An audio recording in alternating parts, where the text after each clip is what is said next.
Oh, hello everyone. Welcome back. Laser Sports Academy, stream, predictions, fun. Thank you very much for joining us. Yeah, today's going to be fun. I'm joined today by Wax. Where is he? That way. Everyone knows Wax. One of the greatest players ever. How many times you won now? 4 times? 4 times in a row. A second. Depressing. And a second. More than one, but... Look, I feel like third, second, first, second is a. It doesn't get. That's pretty damn good. Shut up, Jam. You can take it, bro. And then also joined by Albury local Invictus from the Albury Outlaws. Thank you very much for joining me. How you going, bro? Good, man. How you going? Oh yeah, pretty good. Excited to talk Pretty about good, you know. laser tag. Yeah.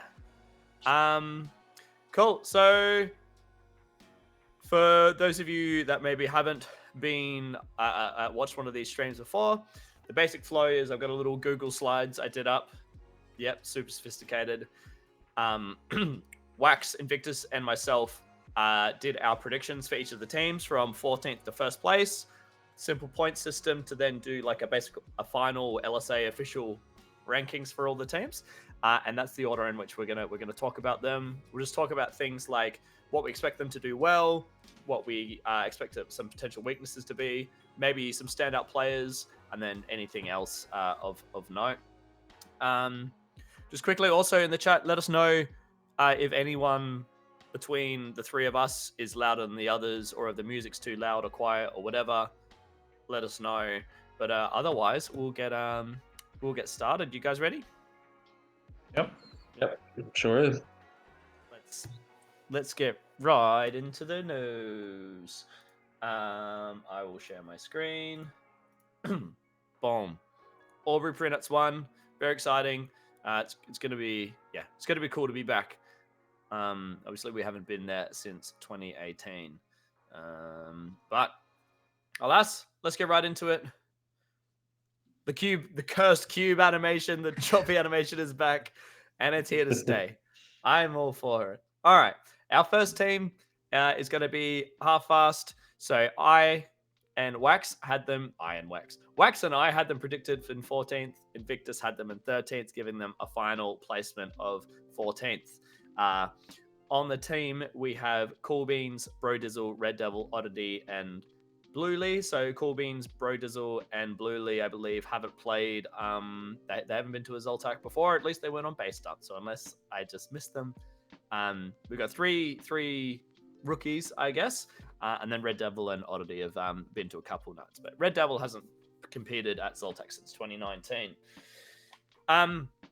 Yes, Benny. Sorry. In terms of the stats, where it says comps, that's how many Helios Pro comps or Helios/Helios 2 comps they've played. Because obviously I've just used base dump for all the stats, and we weren't using base dump pre-Helios. So the comps is just how many Helios they've played, and then the last Zoltak is obviously the last Zoltak they played, and the stats that I've included is just their stats from the most recent nationals they've been to. So they went to 2023, that's their Hobart stats. If they went to 2019, that's their Sunny Coast stats.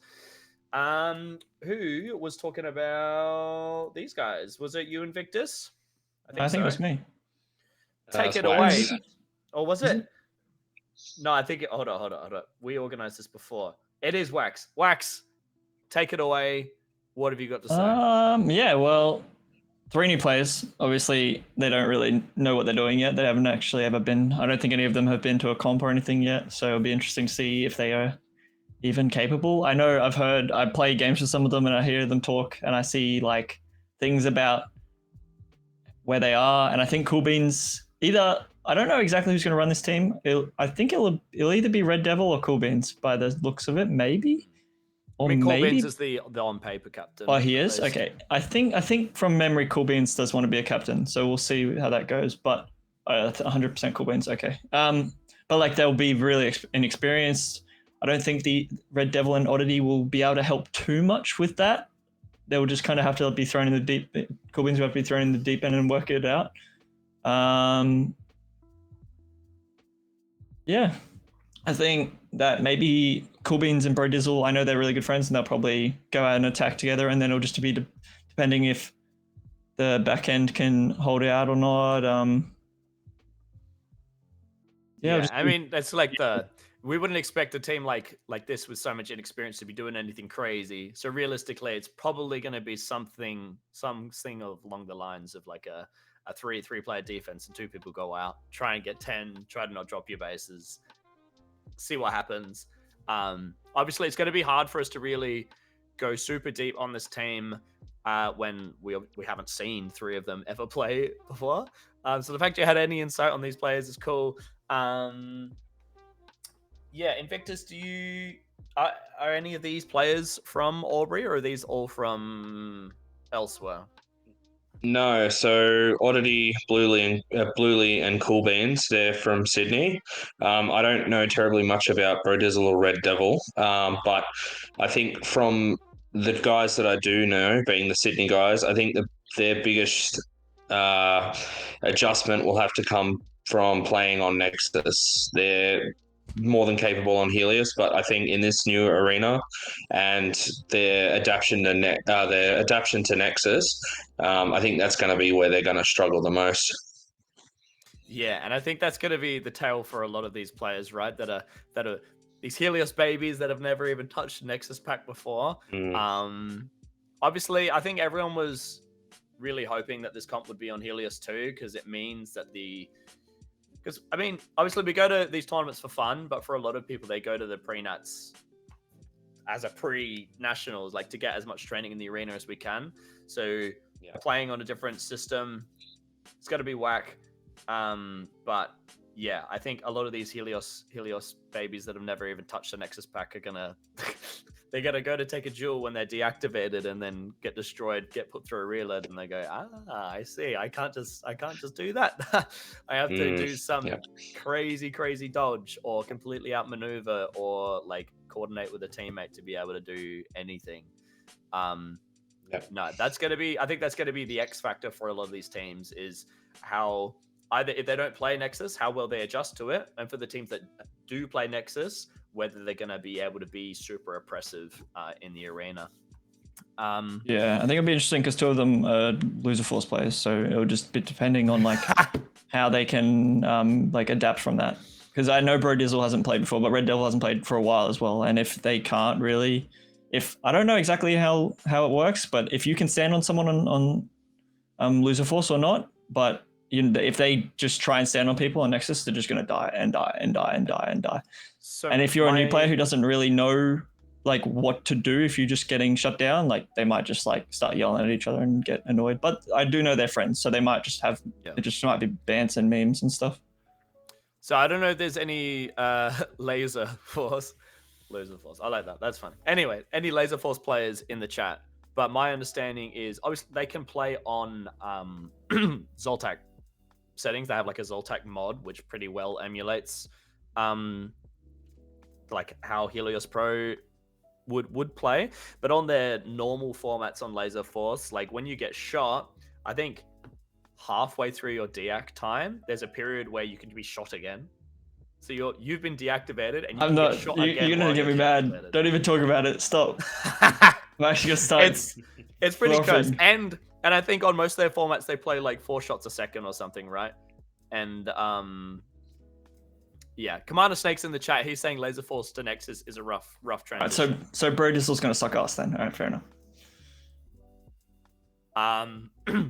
So yeah, that's obviously gonna be a factor as well. But either way, we'd love to say more about the half-fast team, but like there's only so much we can say without just straight up making things up.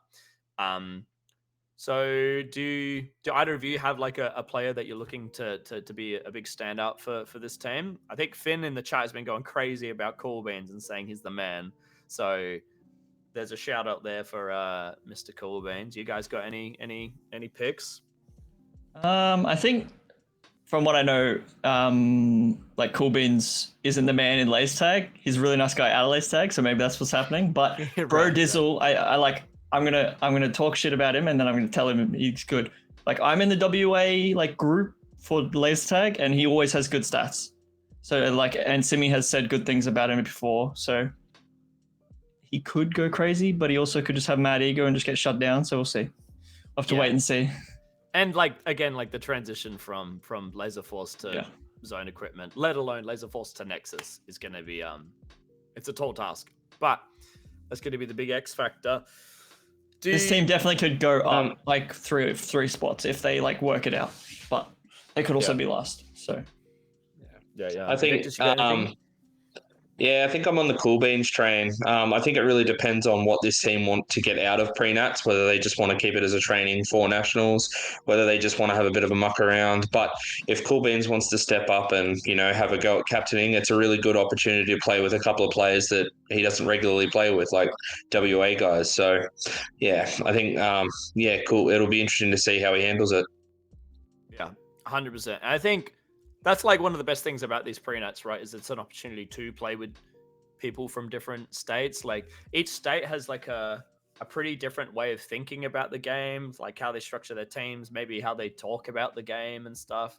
So I think obviously a bunch of new people, but I think them being able to like coming from all these different places will it'll be a very unique experience, and there'll be a lot to get out of it if they choose to, but also obviously if they just choose to meme around and have a good time, they can do that as well. But that being said, it can be hard to have a good time on Nexus if you're the losing team, because it feels so damn oppressive. Yeah, but, like you're just gonna get shut down, and if they don't know about that, they're about to find out. Like, and that's not going to be enjoyable. Yeah. Someone's just informed me that the stream title was wrong. Thank you very much. That is a very funny looking Runt and Moldy. And it's also not Zoltec 2023 predictions. I forgot that was a thing.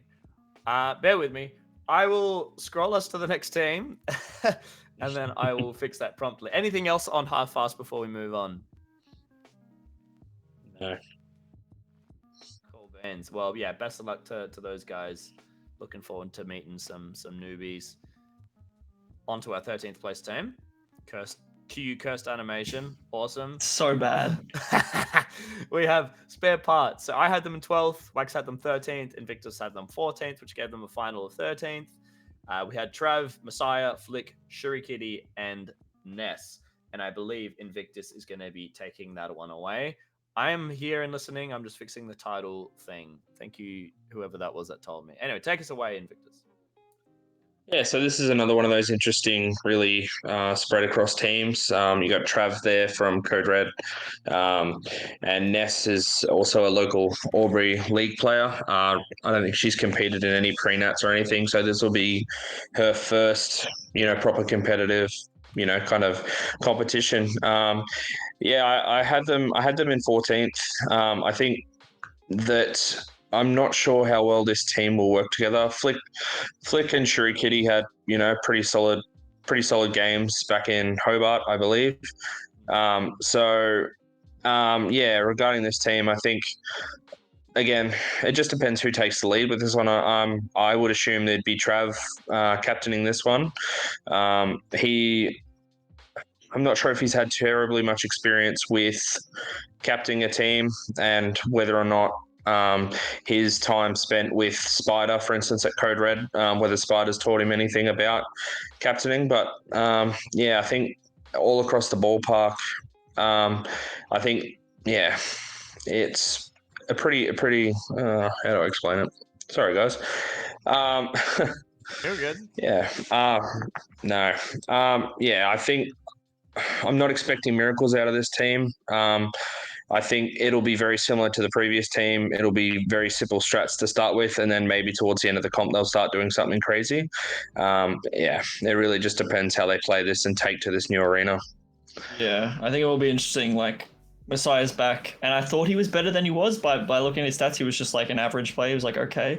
But having Trav run the team will be difficult because I don't think Trav's ever done any captaining stuff, and like he's also kind of very emotional. So like if something goes bad, it's not working, it's just going to be like maybe a little bit toxic, but we'll have to see.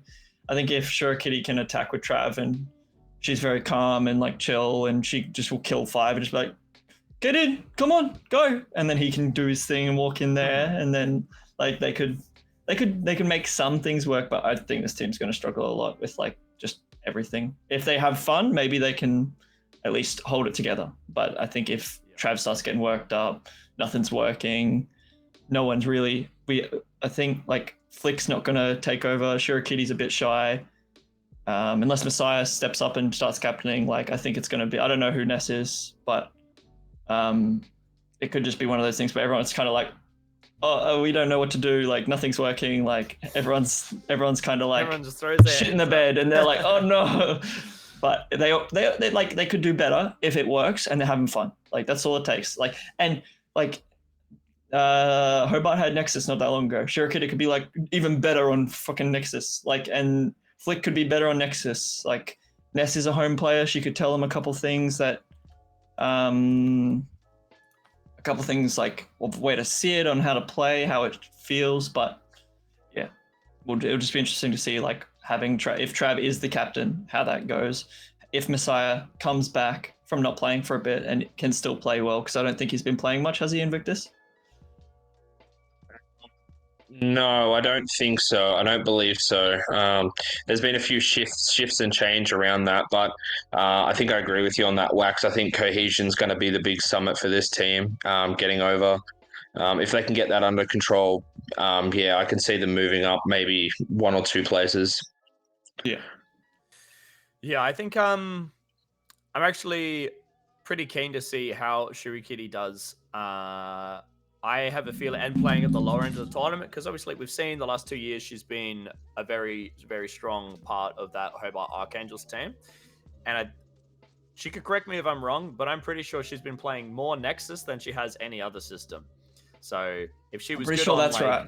Yeah, if she's good on H Pro and on H2, obviously they haven't been on Nexus for a while in Hobart, but you know, I think she'll pick it up relatively quickly. And maybe if there's any Hobart players in the chat, maybe they can let us know, like if Shirokitty's cracked on Nexus or something. But I have a feeling that she'll actually be able to.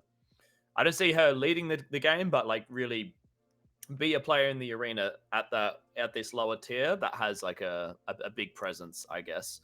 And what team did Trav play for last in 2020? Leviathan. So he's on Leviathan, yeah. Which he is not anymore, so yeah. I'm pretty sure, right? He isn't? He's on the fourth team now? Yeah, I think he's on the other Code Red team whose name escapes me. But yeah, he's been moved, I believe. Yeah. Well, you know, you were talking a little bit about like the potential of like tilt and stuff from Trav. I feel like if they can open up Trav and Shirokitty, and if Shirokitty is, as I'm expecting, like very strong on Nexus and like a good attacking player, you know, that can get them off to a good start. And if they can get a good start, they could definitely take games off of like, you know, the half pace below. What's it called? Half fast below them, and maybe teams above them. Half fast. But yeah, yes, thank you. You know, it's all wait and see. That's the thing with these predictions. We're all just kind of talking out of our ass. Yeah, I think they just have to play like a basic game and just 100%. hope that a basic game can work. And then if it's not working, then kind of just take the L and go next. Because if they try to do too much, there's not going to be someone who's going to be able to take over the game and like control it. So it's just like people just have to run around and do their own thing. And if it doesn't work, like it's just not. I don't think it will work. Like there's no saving it. It's just like it has to hit the ground. Like it just has to go, or it's not going to go. Do we have any last things? Pardon me. That we want to say about spare parts before we move on? Not really. Just that I'd love to be proven wrong by Trav. Like, you know, as me and Wax both said, like his emotions may stress him out a bit, and he may lose control a bit. I'd like to see him, you know, just stay level headed through the comp and see what he can do with the team. Yeah, and I think, you know, obviously he's the on-paper captain, so if he does lead this team, it's a big responsibility, which makes it like easier to be. It makes you more susceptible to tilt and things like that. But it's also if any people on the team tilt and it's the captain, that's like the worst one, right? Once your captain tilts, it's like, okay, this is gonna be a rough game. You know, you can have your one player in your team tilt, and it's like a door defender or whatever. You know, they can still do fine, but when it's your person that's making the big calls and running the team, it's it's even more painful, I guess. But that's all up to them.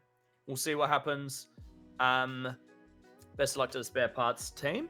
And yeah, we'll move on to our 12th place team. And I believe Invictus is going to be talking about these ones.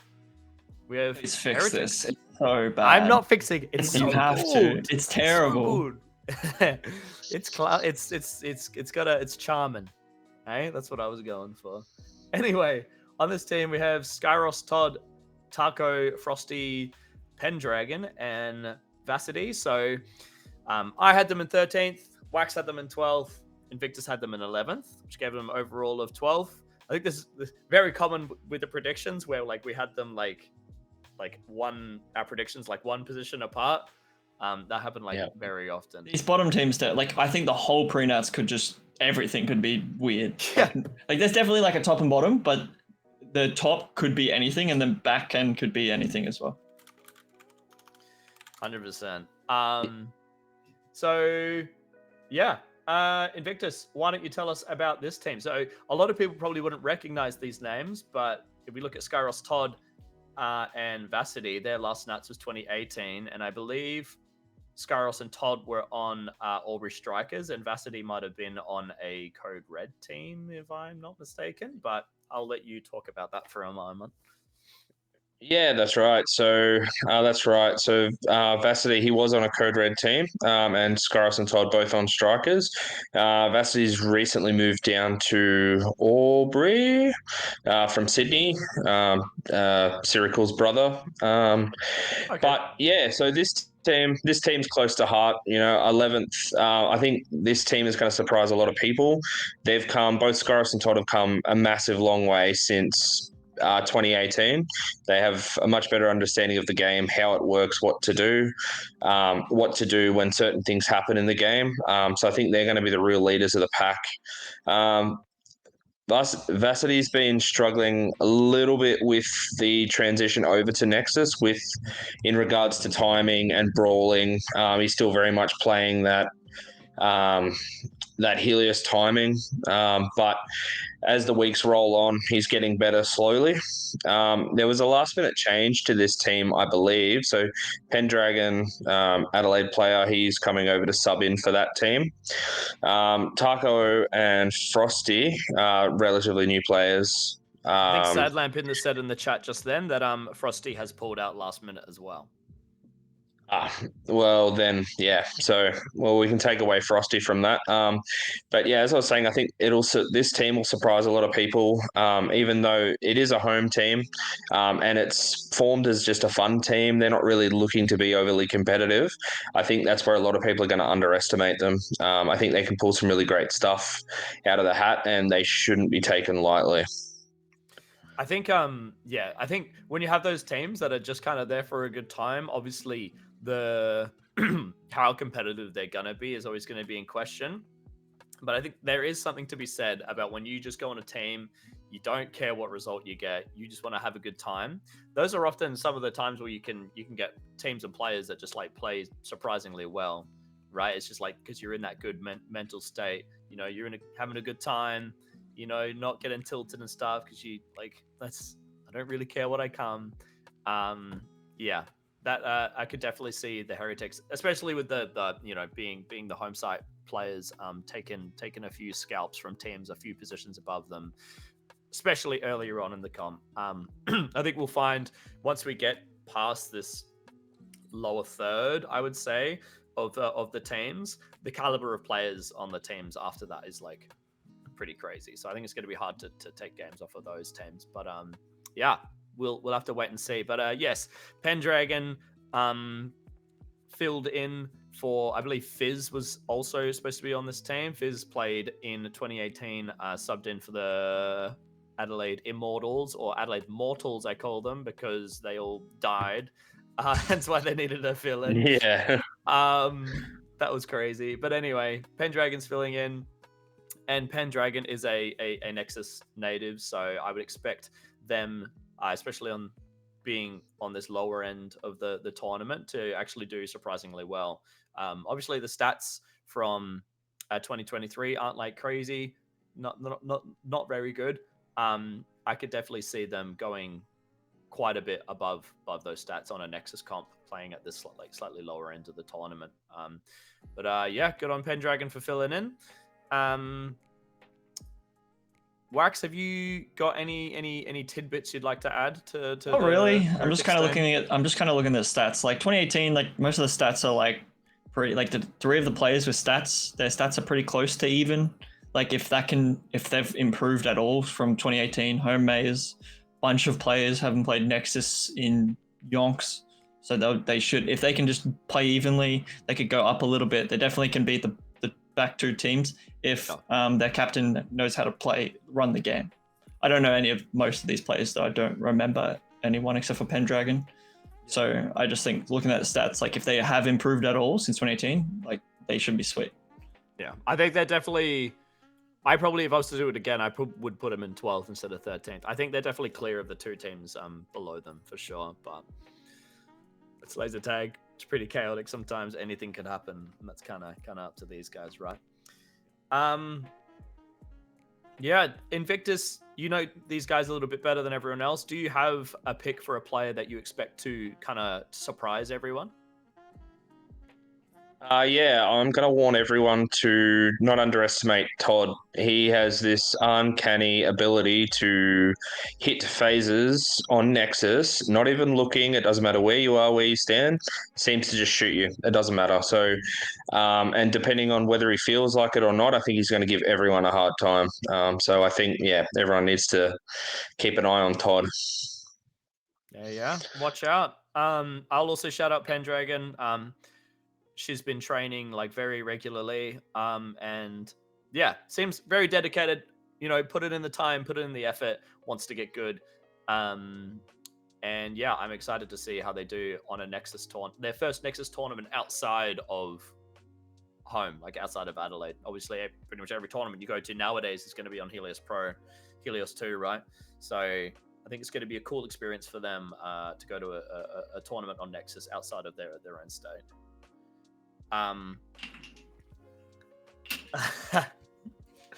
Benny, shut up, bro. Get He's out of chirping chat. right now. Benny's chirping. Cool. Anyway, have we got anything else we would like to say about Heretics before we move on? No. Really? No worries. Well, yeah, best luck to the Heretics team. Looking forward to seeing how much better players like Scarus and Todd that haven't played and Vassity haven't played since 2018 at a Zoltec. Keen to see if they make any drastic improvements. Anyway, moving on to our 11th place team. We have Canberra Quackers. I had them in 11th. Wax had them in 11th. Invictus had them in 12th. So overall 11th. And on the team we had Nickel, that guy, Cornetto, Nivia. I think Finn's in the chat. Can you give me a pronunciation check, please? And Azorin or Azorin, something along those lines. So yeah, obviously we've got two players that haven't been to a Zoltec before, so that's going to be interesting.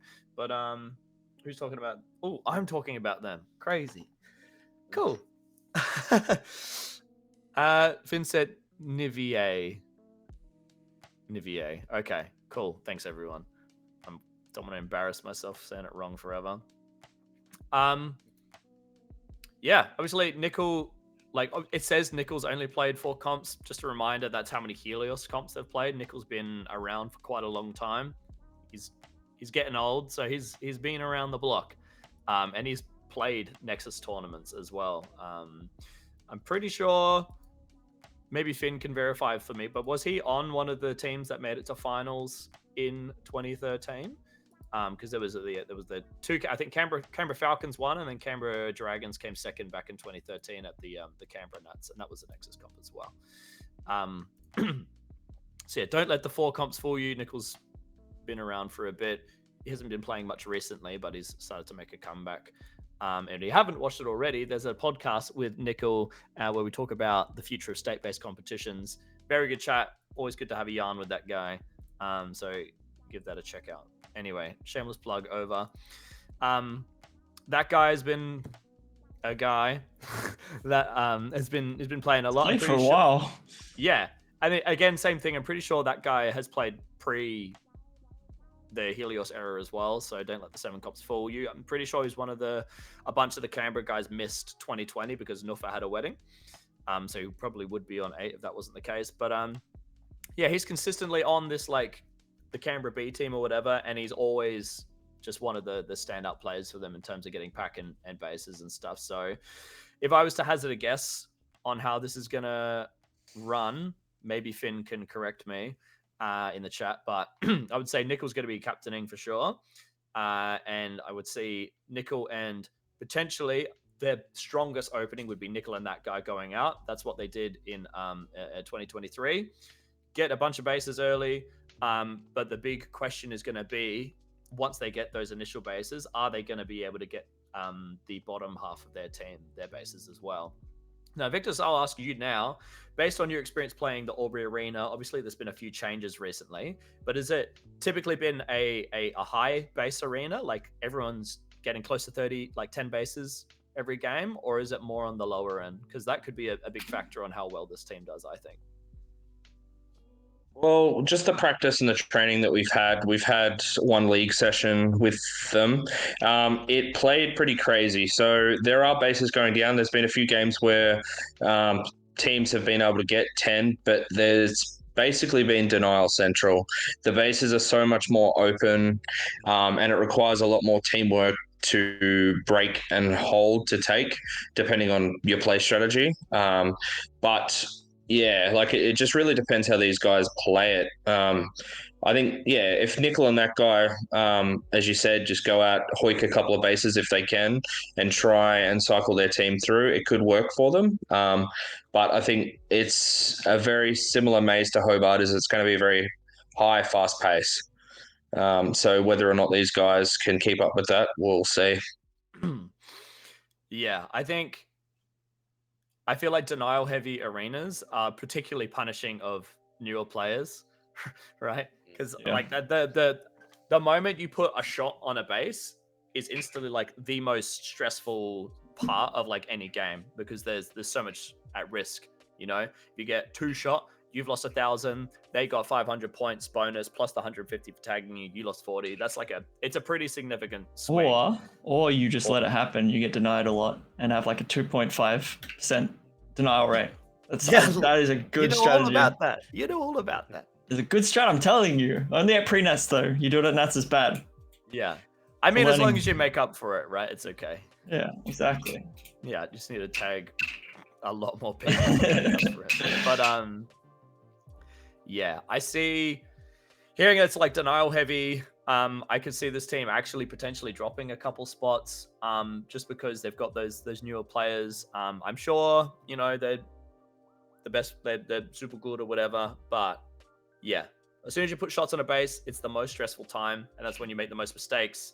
And when you're new, you make mistakes all the time. So I think the lower base games would suit this team more, so they can really like make use of like the heavier top end with Nickel and that guy. But yeah, sometimes it's not up to you. You try and force a low base game and it gets broken open anyway.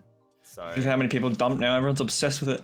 It will be interesting because when did they get pro? They got pro like only recently, right?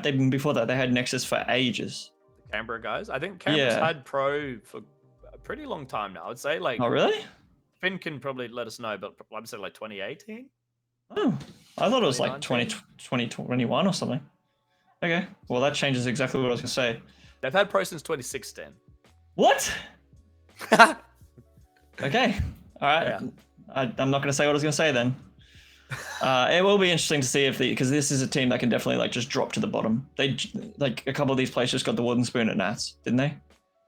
Did they? Yes. Yeah. I think Nickel. Like they can 100% just, but also the teams beneath them right now also have less experience. So if they can just like at least know what's going on and like somewhat control the game more than the other teams, they should be fine. They should easily, except for maybe the home team. They might lose to the home team, but I think the other 2 teams they can easily clear. It just depends how good these 2 new players are, and if they actually, because they only have 5. So if something goes wrong, it's over. Yeah, and I think also, I'm guessing Nivier and Azurin haven't played much Nexus. Have you seen much of those guys at like local tournaments or anything Invictus? The more I look at it, Nivier sounds very familiar. I'm very confident I haven't met Azarin, but yeah, like that. Just because I haven't met them doesn't mean that they might come out punching. Throwing their weight around. I'm not sure.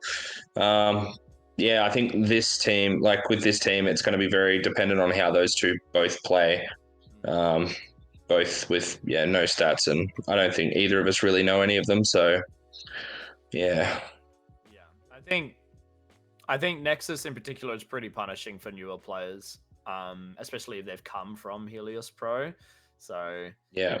I think there's a lot of X factors with this team. If everything aligns and goes well, they could definitely earn this 11th spot, take games off of teams above them, but could definitely see them dropping to teams below them. But have you guys got anything else you'd like to add about Canberra Quackers? The whole Nexus thing is just, I would not have put them 11th if I knew they've had pro since 2016. They would have definitely been maybe one. They would have been 12. I think they will lose to the home team off like the home side advantage and stuff. So we'll just have to wait and see how that goes. Yeah. Again, the we were saying before, all of these teams were actually super difficult to place. This is probably the hardest placements I've ever had to do for a tournament. Low end as well, but especially once we get into this top half, there's so many teams that just have like world-class players on them, but maybe in like some whack variations. So you're like, I've got no idea what's going to happen. Or there's lots of the Nexus X Factor as well.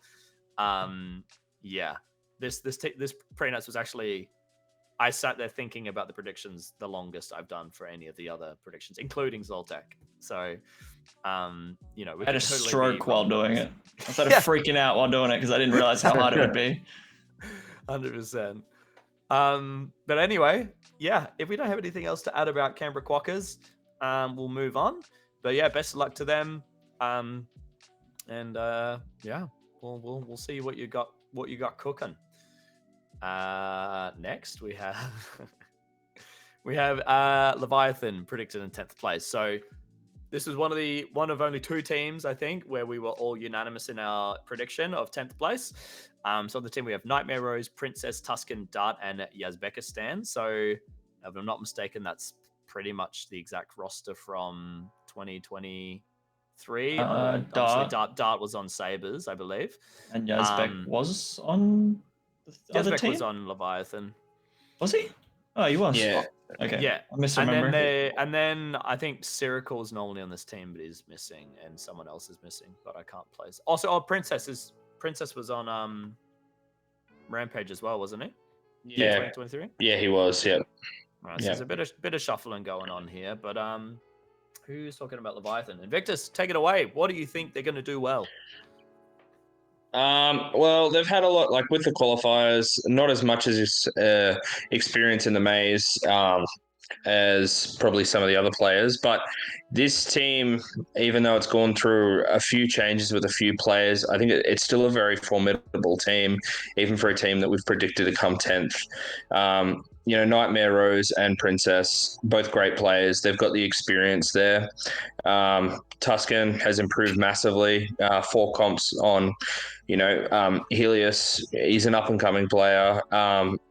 You guys know Zam. I think he has the potential to be another Zam, to be quite honest. Dart, a crazy player on Helios, especially in his home arena. I'm not super sure how well he's going to go down in Albury. And I think it's a similar situation with Yaz. I think there'll be a bit of tension between Nightmare Rose and Yaz. I hope that doesn't cause the team to fracture. I think they might, in later stage of the comp, get a little bit frustrated, not so much with each other, but just sort of how their team will go towards the end. But I think if they can find a plan, stick to it, and change it if need be, I think they'll do well. Yeah, I think I remember Tuscan in 2020, Darwin, I believe he played on the Basilisk team that actually did like one of the craziest climbs ever. Same with out of Princess that as blue base. well, I think. Yeah, I think Princess was on that Yeah. team as well. So they're definitely players, and like on Rampage as well with Princess, players that have seen the pointy end of the tournament, and it's kind of, you know, the more time you spend at that top end of the tournament, like the better you get, right? So I definitely see like having players that have kind of been in that kind of an area before. I definitely expect them to cause a bit of trouble to like. I don't see Leviathan dropping below any of the teams below them. 100%. I think it'll be interesting with the dynamic though, because I know that Nightmare Rose and Tuscan always attack together. I'm pretty sure, but I think with the way Dart's small, he's ginger, he can move around quickly. Helps. Like it could help a lot. Like he flashbang people with his hair. Like if he's fast, I don't know how he plays anymore, but if he is like just running around like mad cans, like it could be really good. And then Nightmare Rose can play off him, but I don't exactly know how they're gonna play. Like I'd imagine that I think the opening pair will be like just it could be any of the top four. I think Yazbek will be more defensive. He always seems to be a little bit more defensive. Yeah, I think so. But it would just be I interesting. mean, to see he'll be how apprehensive to put any shots on a base towards the end of the game from now on. He's scarred from getting time denied and getting eliminated. Yeah. Poor thing. But no, I think that's an interesting point in that. Obviously, we were saying before about how this arena looks like it's going to be very like denial heavy, but potential for a lot of bases. The top four of this team, especially, are all players that can get bases. You know, they're all have that capacity. Like you just like you're looking at a combination, you're like, oh, that they're going to really struggle. I feel like they'll definitely be able to get bases, especially compared to the teams below them, and I don't know. I see this team in the games they have against the teams below them, just kind of winning that base race and just kind of tearing off. And like once you get to like a 2, 3, 4 base lead in a game, as long as you don't shit the bed, it's pretty hard to lose that lead, right? So that's kind of what I'd be expecting out of this team. Yeah. What do we think for weaknesses? Have you guys got anything? Nexus, maybe we'll have to see because like I think a lot of them they've been pro. Dart's a pro baby.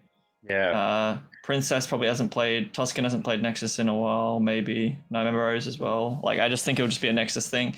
And like realistically, they've introduced some new players to their team. So like if it's not working and something's going bad, they can just start getting mad. Like it could just be a disaster. It just depends on the new dynamics and stuff. But it could be like this team could be better than the old team if they set up the pieces right. If they have a good last sign who's going to hold the base, Princess just dominates on a door. Nightmare Rose runs with whichever one of his gremlins he wants to do it with. Like he just has to get a good flow, a good mid player who like will push out and do stuff when he does. Because I think a mid player, by the looks of the maze map, like a mid player will be really useful here. And if it's not someone who is like decisive and will make calls on their own, like it might be a bit of disaster. Like they might leave when they're not supposed to. They might stay when they need help, when they need to leave. So we'll just that's the classic. That's the classic mid, right? They leave when you need them most in the defense, and they leave when they're like about. This is why I'm banned from being mid. Wham has banned me from playing mid. Yeah, because I just leave. Yeah. Well, have you guys got any standout players at all? I think Princess could go pretty well on Nexus, to be honest. Like his playstyle, he can just duel people. If he can stay up, hold a panel, and then kill someone, just stay up. Like he could be going pretty well. But I also think with Dart as well, Dart could just be a fast boy and run around and catch people off guard and stuff. If that's how the maze plays, because it looks like it does play that way. Yeah, I think if they can unleash Dart and use him well, I think he'll be probably the biggest standout for me. With the experience of Princess, Nightmare Rose, if they can keep their, communication or their comms, on point and keep the whole team leveled, I think their biggest problem will be Nexus and their comms. But I think their biggest strength will be how versatile the team is. Like, a lot of them can do whatever job they need to do in the arena. They're defenders, they're attackers. They can play mid, they can chase points, they can lock down if they need to. Yeah. Cool. Any last things you want to say about Leviathan before we move on? Could be a team that will go up, though. They could go up, they could go down if things went bad, like most teams, but they could definitely punch up. Like, I think they could beat the next place team. Yeah. I think I would be surprised if they were below 10th. Yeah, I don't think they should lose to any of the teams beneath them. No. Alrighty. Well, yeah, best of luck to Leviathan with your new roster. We'll see how you go. Moving on. We have the Warriors. So got some Hobart things going on. Again, one of the only other teams that we were all unanimous in our placement of them. So we all had them in 9th. On the team we have Sega, Easy Points, Captain Morgan, Karen, and Jellyhawk. And I believe Wax, you're gonna get us started. But yeah, what do you got to say? Yeah, well, I'll just start off by saying Jelly's crazy. Jelly is crazy. Look at the stats. New young player, man, just dancing on everyone, making them all cry. Made me cry in solos. Made me and Moomin cry in solos. Man is just crazy. I think it will be interesting with how they play though, where they. If Jelly can keep doing it on Nexus, which I can imagine he would, because it's just easier to keep someone down on Nexus. So if he's up, he's just going to go sicko mode. I think this team will probably play the exact same that Archangels played. It would be interesting if they force Karen in the base, which I think they will, because Sega and Easy Points will just kind of do their like roaming around thing, and then Karen will hold last line. Captain Morgan will be on door. Jelly will be going crazy on the other door. If their comms are good, they just like do their thing. I think with the way the maze works, I think it's actually very similar to Hobart. So we'll see if it like translates well into something that they can be used to very quickly. And if they can get used to it, and they're still like, they only lost Nexus not that long ago. And if they were decent Nexus players, and then they can just translate back to it a little bit, I think they can do better than some of the teams who have players who haven't touched Nexus and are about to find out how annoying it can be. 100%. No, I think yeah, big X factor for this team is how, because I think they all, maybe other than Jellyhawk, Jellyhawk would have started on Nexus actually. They only got H2 very recently, like just in time for Pre-Nats 1, I think. All of them would have played heaps of Nexus before. So, and I think from my own experience, like I've been on Nexus for the last 6 years, but I started on Nexus and then I had H Pro for like a 3 year period or something. And even during that 3 year period where I had H Pro at home, when we went to a Nexus tournament, the transitioning back was it was pretty quick. You got the hang of it. Naturally, once you got home, it felt completely different as well. But I would expect these guys to transition back to the Nexus kind of style pretty quickly. And yeah, if like you were saying, Wax, the arena plays anything like Hobart, they'll feel nice at home. But I am curious whether they will play Karen or Jellyhawk in last line, because what's crazy about Jellyhawk's stats is he was the main last line for the Hobart Archangels, and he had one of the highest space. Yes, he was. That's insane. I just remember him being on a door all the time. Like, he wasn't ever in the base. No, and he would just and then he just danced on you. Go home. Yeah. So his I'm curious whether they'll put Jellyhawk or Karen in. If it's a base where you can put both in, that's kind of cursed. That's another thing that's interesting, having the two people in. We'll have to see if that's Invictus, are there any bases? Because there's those one-man zones, obviously. Is there any bases where you can feasibly put two in the base and kind of lock it down a bit? Definitely not in blue. And prior to this last-minute change in red, you could stick one. You could stick probably two in red, but now the way that the arena has changed, it is highly unlikely you're going to put two players in any of these bases other than green. Green's the only one that you could potentially defend with two, but a lot of our training, we've been just defending with one under. We just find it's more effective, a lot more effective. You don't need two under, and that's what we're trying to move away from. Whippet is having a go at you right now. Whippet's having a stroke. Yeah. Whippet said that blue you can do two under. She was saying. Nah, you just got to get good, Soph. Come on.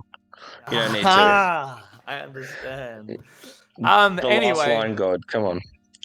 yeah, I think it's interesting when you've got two people that are very proficient in a last line position, because if there is a base where you can do that, that's like totally an option. You know, you can shove two in, and if you're losing, right, and you're down on bases, you can shove those two in the base and then send out a three player attack, and then like if it's a good two player hold, then you know maybe you get some bases, catch up, come home. You know, has the base gone down? Nah, chilling. But yeah, I don't know. I'm very excited to see how these guys go on Nexus after not being on it for a little bit. But I feel like the trends, because obviously Nexus there is phaser shots, but the phaser shots are just easier on Helios too. So they'll probably feel like they can get away with more on Nexus as well in terms of like paneling and not getting shot out of bases and stuff. Yeah. Who do we reckon is going to be our standout player for this team? There is a very obvious pick, I think. But I'll let you guys go. Yeah, like look at those stats. Like Jellyhawk, crazy. Like especially if he's playing last line, look at those stats. That's absolutely crazy. And if these guys have had, well, they've got experience on Nexus. I'm not sure the jump back would be too much of an issue for these guys. So honestly, they could even surprise us all. Well, not surprise us, but they could even exceed like 9th place. Like these guys are pretty versatile from what I saw in Hobart. I'd love to see more of Captain Morgan's lore strategies from Hobart. That'd be great. But yeah, this team has crazy potential. Hey, if the hand sensors aren't on, he'll go crazy for it, I'm sure. Doing like one of these ones. I love those ones. Yeah, Wax, you got a stand-up player. I would just say Jelly, but I don't want to say the same thing. Like I think like any of these players could just be better on Nexus. Like Sega could go back to Nexus and just be able to roam around better, and he can just keep people down. So I don't know. I'm just gonna stick to Jelly because Jelly's gonna go sicko mode, but like it could be interesting. It could be someone else. Like Jelly could just forget how to play laser tag. It happens. No, I think everyone's really excited to see how with such a dominant performance in home arena on H2, the question's always like, was it just the home and the pack advantage, or is there's something going on here? So yeah, I think everyone's gonna kill Benny. I'm gonna kill you, bro. I see you in like 2 days. He said I forgot how to play laser tag in side events, which is a fact, but it doesn't make me any less upset. That's right. I sucked else too. I hate that guy. No, we can't take a 15-minute break so Wax can play some GTA either. Anyway, I've lost my train of thought. Benny's thrown me off. You're so mad now. Nah, just Jelly. I'm fuming. Like Jelly could like come back to Nexus, and I think the thing as well is like if his ego is just crazy now and he gets G checked, like he could just like be in shambles if he's just like he's just gone sicko mode for a year. Everyone's like, yeah, Jelly, and then he just kind of like doesn't feel it, isn't playing as well in the maze, like because realistically, I think this is one of his first proper tournaments out of home maze. I'm not 100% sure on that. He went to New Zealand invites earlier this year, and I didn't pay attention to the stat, but I mean he won. Like the team that went won. He's just different. It's just different gravy. Yeah, just built different. Anyway, we got anything else we'd like to say about Warriors before we move on, guys? Really? I think it'll be an interesting team because they could go up because of the Nexus. Like they only lost Nexus like a year ago or something. So less than if that. Yeah, they could just go sicko mode with Nexus stuff because there's a lot of teams above them that have players that haven't touched it in a while. So 100%. Victus, you got anything, bro? Or happy to move on? No, happy to move on. Keen to see this team play though. Very, very wholesome. Yeah, for sure. The vibes are on. Yeah. It's hard not to have a good time with Captain Morgan around, I think. But yeah, best luck to the Warriors. I think we're all super keen. Jelly Hawk hype train. Moving on. 8th place team. It gets me every time. The Vodka Camberries, aka Dragons. I mean, Pretty much dragons. It is. Uh-huh. So I had them in 6th, so I had them 2 up from this. Wax had them in 7th, Invictus had them in 8th, which gave them a final one of 8th. So I believe actually this team and the team above them were tied. They had the same amount of points. And this was just the order I put them in. So consider this a tied for 7th between 7th and 8th. But yeah. So on the team we had Shifter, Gus, Dragon, Garn, and Danuffa.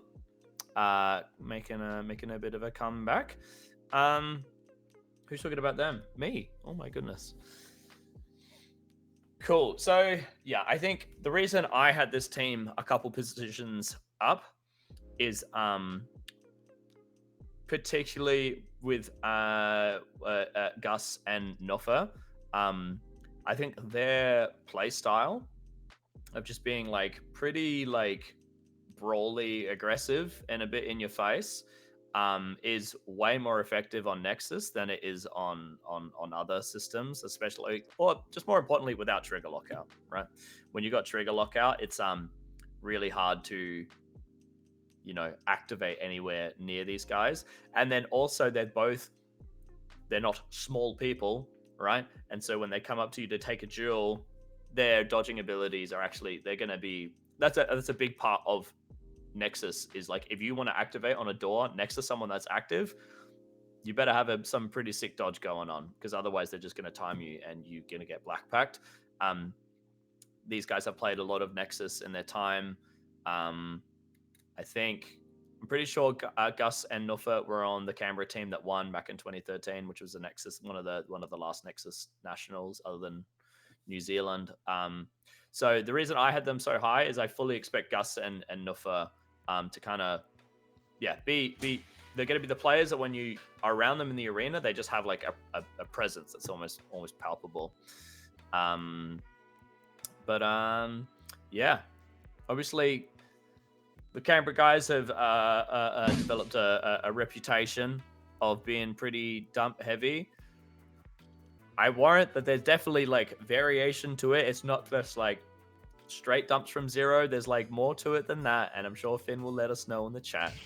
But historically speaking, there's been a lot of times that's been a dump. And I was going to ask Invictus, how have dumps been happening very often in training, and how do they generally go?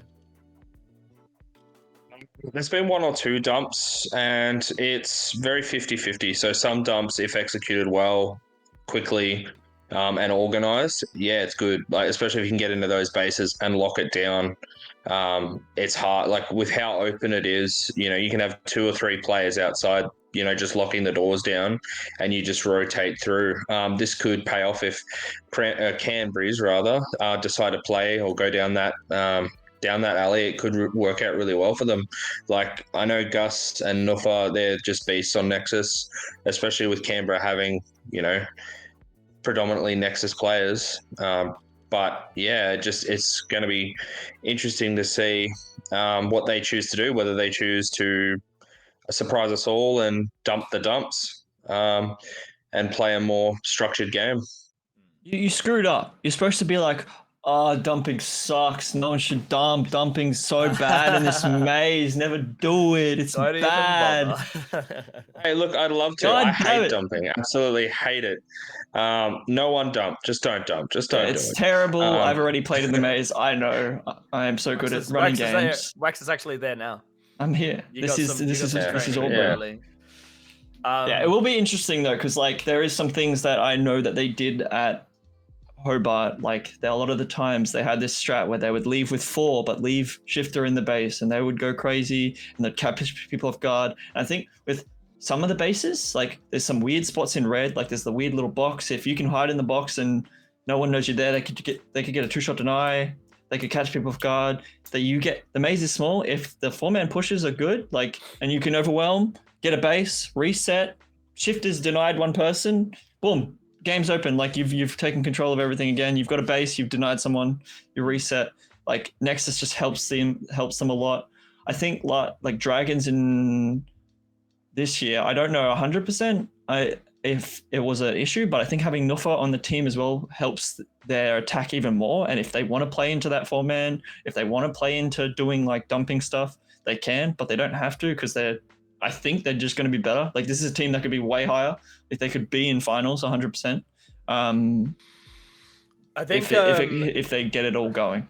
I think something that I would like to point out is dumping on Nexus is a different experience to dumping on any system that doesn't have trigger lockout. So obviously without trigger lockout, you got 5 people, they just post up on players, and just through like sheer, like assuming it's like a 50-50. Obviously it's not always a 50-50, but eventually like you're going to win your duels on both doors and then you can get in, right? On Nexus, what's interesting is dumps can, if the defense gets set up properly and they can get a good start to the defense, it can actually be like really hard. Bad. Yeah, you can kind of get completely slowed down and just get like stopped in your tracks just because of trigger lockout. And that's just the thing. But once the team that's dumped gets a roll and they like do crack open the base, you have the reverse effect where now it's super hard to get back in. Cut it off. So I think it's riskier on Nexus, but it can potentially have a bigger thing if you can get set up and stuff. But we'll see what happens. If I'm reffing and you dump, you're getting termed. Your whole team's getting red buttoned. It's happening. Red button. Wax's rules. Yeah, I think also something that I remember the Canberra team doing that was interesting was they opened up with a 3-player attack, and they left, I think, Shifter and maybe Dragon in defense. And their 3-player attack got a base, bounced, got a base, and then they came home and their base hadn't gone down. And it's kind of like what you were saying, like a slightly safer version of what you were saying before. Yeah, I like stuff like that. It's different. It's a little bit risky, but it keeps it cool and different and exciting. It definitely will take games off teams that like they could just. I think they can. This is a team that could just win. Like if they like go crazy and just work out this 4-man dumping when they lose a base, or they full dump, or they work stuff out. This team could be a team that could do so much better than 8th place. Like them being 8th is crazy to me. Like yeah. Well, either of you got a player that you're really keen to keep an eye on and see how they go? I think Shifter. I refed a lot of Dragons games at Nats this year, and the way they play in a base is kind of ratty, but it works well. And the way they is they comm even when no one's there. So they 4-man push, they get a base, they're still comming while they're the only one at home. So when they reset and come home, everyone knows what's happening because they're screaming all the comms and where people are and what's going on. So like, I think it would just be useful, especially in such a small maze. If it can flow well, I think it could be really good. I think also the maze is if you look at the maze map, you're like, that looks pretty small. Invictus, how big is it? Because obviously it has shrunk a pretty significant amount since 2018, but like, you know, it definitely from what doesn't feel. Yeah, so it definitely feels like probably the biggest. Feels like the biggest arena that I've like played in, and the ones that are still around. It looks small, but because of the design of the maze, it just feels like it is a lot more open, but there's so much room that you can actually use. So it's not going to be just, one step to a base like it was in Hobart. It's a lot bigger than that. It's really hard to compare it to another maze, to be honest with you. I reckon Adelaide Nats 2017, I feel like it's similar to that size. I think that a good mid play and a good flow of it. So I think that's kind of what I'm imagining it to be. Like if it flows like that, it'll be actually really interesting for the pushing and pulling and the weird strategies that we don't always get to see, because like a maze is either too small so everyone can pull back, or a maze is too big so that it doesn't really work because it's you get there, you get the base, and then you don't have time to get home. But I think it feels like the right size where weird stuff could happen and it could work well. Yeah, 100%. Well, have we got anything else we'd like to say about vodka Canberries before we move on? It'd be interesting to see how Nufa comes back. Like if Nufa is pretty good still, like if he he can hold it down. Yeah, no, that's definitely an X factor for this team is how rusty is that bloke gonna be, but we'll find out soon enough, won't we? Alrighty, best of luck to them. Moving on, 7th place team. We're on the top half now. We have Outlaws, so they were predicted 7th by me, 8th by Wax, 6th by Invictus. Final prediction of 7th, so they were tied on terms of the prediction points with the Canberra team. On the team we have Pat King, Invictus, that's you. Campster, Hey. Vexum, Brownie, and Sirical. Yeah, take it away, Invictus. What do you feel like your team's strengths are? Tell us all about you. Yeah, okay, no worries. I'm really enjoying this team. It's good to actually have a team that, for the most part, hasn't changed. Obviously, it's only been a little while since Hobart, but I think me and Packing, Cam, we've been on a few different teams over the last few years. So the fact that we're starting to gel together really well, with the addition of Whippet leaving, it's going to be, as we discussed earlier, it's going to be a massive void to fill. She's an absolute tank as a last line. Like her stats are just absolutely crazy. I think our biggest issue at the moment with the inclusion of Sirical is just our communication. I think it's really poor across the park, and I think even though we're playing in our home arena on a fairly new arena, it's still going to affect us quite adversely. And I think we really need to kind of get a handle on that. I think that's our biggest problem. I think Camstar, Vexum, Packing, they're all amazing players. Packing just has the ability to absorb shots into his arm. So you could put, 40 shots into him and still not hit him. I don't know how. After playing with him for 6 years, still can't figure it out. Yeah. And yeah, Camstar with what was it described in the description for Hobart? Camstar is like an old man Wax, just crazy long arms. Yeah, right. Yeah, I think we just really got to make use of the individual skills of all our players and go from there. So you said before that your last line's going to be Brownie, right? Yeah, we believe so. And again, that's going to be Brownie is a good player. Always there. Like he's been playing for ages, but still very new to, obviously the actual Nationals format itself. So we're still developing him as a player. You're saying communication problems. Is that in terms of like deciding what to call doors and stuff? Is that your communication kind of network through the team, like sharing information, like what the base count is and all of that? Or what's going on? Yeah, so it's communication generally between the defense and attack. Just communicate, like no information's being relayed across the team, depending on what is happening in game. So, for instance, the defenders have no idea what's going on with the attack.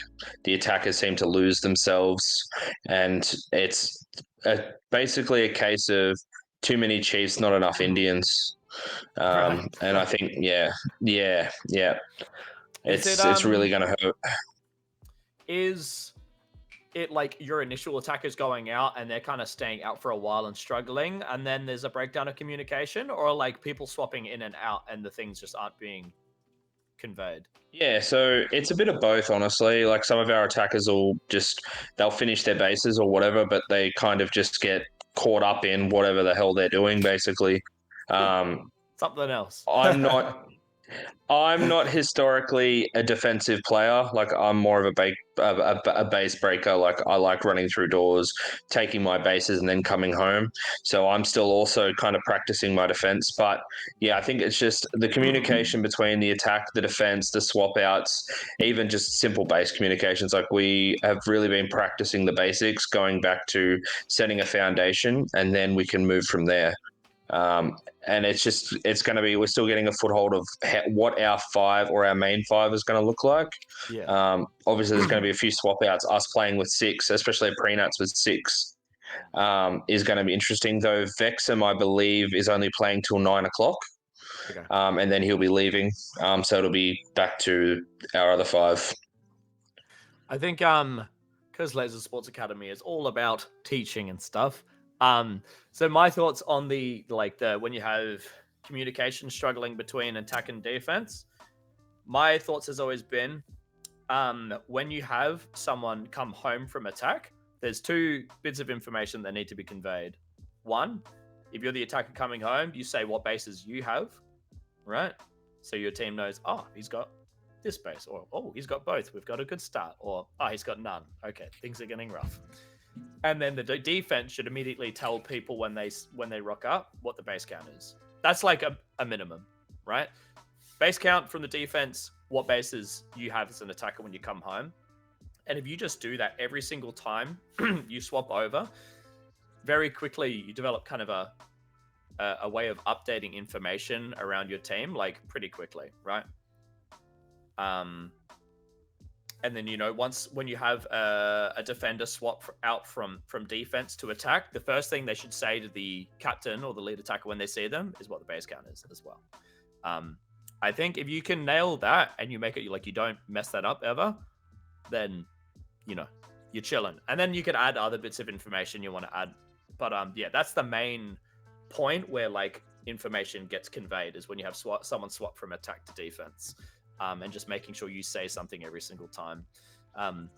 The other time you can really struggle with communication breaking down is when your attack has a rough start and they get stuck out there for ages, and then you don't have that moment where people swap out, and so the information can't be shared without like going out of your way to just like leave the base or something. You know what I mean? So yeah. Take from that what you will, but that's just my thoughts on the whole getting communication and like the sharing of important information going. Anyway, bit of a tangent, but Wax, have you got anything you would like to say about the Outlaws team? Yeah, like this team could do better. Like they've probably been, Albury's had Nexus since 2018. Like you guys didn't get to keep the Pro, did you? You've had it for a while. No, we didn't. We've always had Gen 1 Nexus, yep. Gen 1 as well. Oh gosh. What have I signed up for?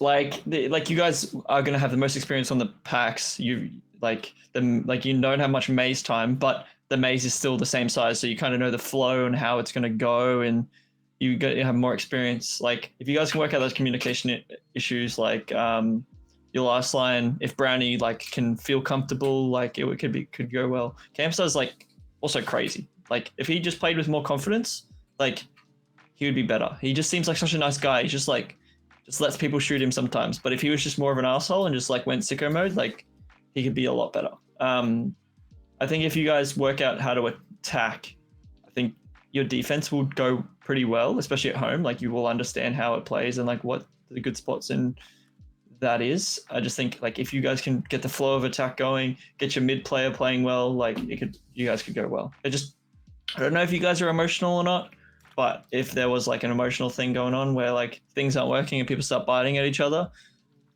it could just throw a spanner in the works and it wouldn't be ideal, but I'll have to see. But I think individually, like if you guys just like start going crazy and just diffing people on Nexus, like keeping them down, like just holding it down, and then like you do get bases but not many. I think you guys could like do well if you just like outpack everyone, because people have not played Nexus in a while, and I think they're gonna wake up and be like, oh god, this is an issue. Sucks. This sucks ass. Getting absolutely dominated for 12 minutes.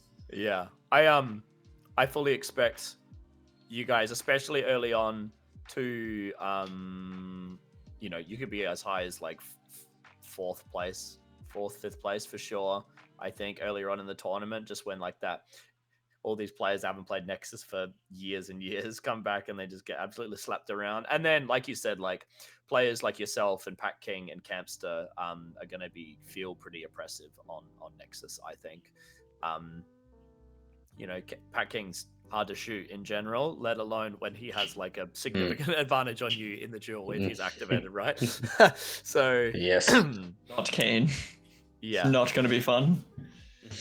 Yeah, I'm just super keen. It's always exciting to see how like the home team goes in their first at like the first tournament there, right? When like all the advantages are there, supposedly. Yeah, I don't know. Do you have someone you want to shout out on the team Invictus that's maybe been doing super well in training and you're keen for people to see what they've been cooking? Um, You can say yourself if you like. honestly, no, Jesus, like this. Just looking at these, stats makes me want to vomit. But anyway, no. I think honestly, I would say Vexum. I think Vexum's come a massive long way from when he first started playing. He's just improving every day, getting better, getting a better game sense. He has, for the most part, like a super positive attitude. And honestly, I think we're yet to see the best from Vexum. Like, we all know Camster's absolutely crazy. But I think, yeah, Vexum is yet to show his best. So I hope that he really shines in this comp. Yeah, no also, pressure. his Vexum. mustache goes crazy. That's just like a boost instantly. You instantly are 10% better Yeah. at anything you're doing with a mustache Exactly. like that. Yeah. Wax, if you got to pick for someone you're really keen to see? Camster. I think Camster's really good. Like every time I've seen him play, he just needs to play with more confidence. If he plays with a little more confidence, a little more, lets the ego come out slightly, not like talking shit or anything, but just like plays dick energy. like, yeah, he's just got a bigger dick and he's just going for it. Like he will do better. Like he is already doing well. I just think if he plays with a little more, like with that, it would just be he would go crazy, especially at home, especially on Nexus. Like I think he can show everyone that is like actually really good. Yeah, 100%. Well, best of luck to the Outlaws. We'll, let's see how you go. Moving on to our 6th place team, we have the Ghoulie Hands, the first bit of the Queensland teams. I had them in 8th, Wax had them in 6th, Invictus had them in 5th, giving them a final prediction of 6th. And we have Lilbo, Shock, Pug Salad, Firebird, and Polcrone. Firebird going back to his old stomping grounds. Wax, take it away. What have you got to tell us about this team? Yeah, I think it'll be interesting. I want to talk shit, but they could be like they could just be. This is a team that could literally, if you saw this like going to a Nats on Pro, you'd be like, oh shit, this is like actually a really good team. I think it'll be interesting to see how like Little Bo's never played Nexus, Pug's never played Nexus. I don't know about the others, but I think Little Bo's going to get a little bit agitated on how hard it is. You cannot stand on someone. If he doesn't remember that every time he's coming up, he is just going to find out and he's going to be mad and it's not going to be good. But I think like Pug could be the same as well, because Pug is like really used to just standing on someone and just killing them, kill, even when he's dead. So like if he doesn't find out and like work it out how to play Nexus and like panel right, which I think they will. Like I think this team could win if they go crazy. Like Firebird's like played Nexus forever. He was really good on Nexus. Like I think he'll be fine. I don't know exactly who's captaining. I'm pretty sure it's Firebird. But and like hopefully they just stick Polcrum in the base so he doesn't throw the game away. Like just let him hide in his little base and just be bad. But I think like I don't even know if has Polcrum played Nexus much.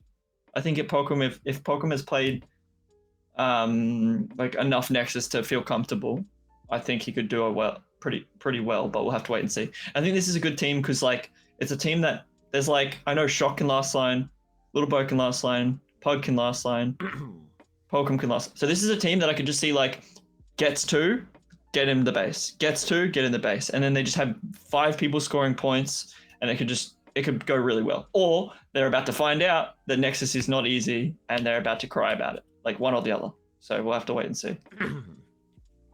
Yeah, again, just the constant X factor for a lot of these teams, a lot of players that haven't even touched Nexus before. I think if you try to keep doing the same habits you would have built over the course of like, hundreds of hours, right? If you just keep to the same habits that work on Helios, or more importantly, no trigger lockout, and you just try to like force that play style, it's just not going to work at all. But if the guys are able to, I expect them to like start off potentially not doing as well as you'd expect just while they get adjusted.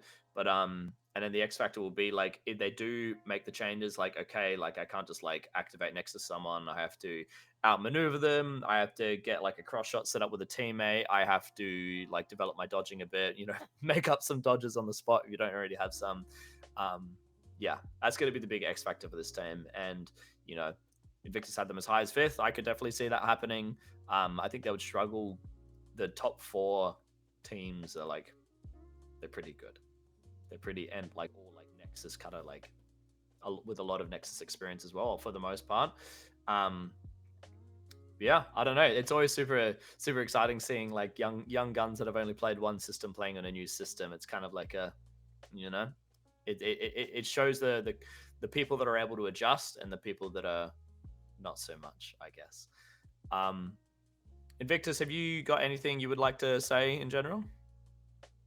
Yeah, so I think this is one of the teams I really struggled to place. Fulcrum has adapted really, really well to Nexus, and it's almost he almost looks like sometimes he's just always been on Nexus. I know Firebird, he knows his way around Nexus. He's a good player.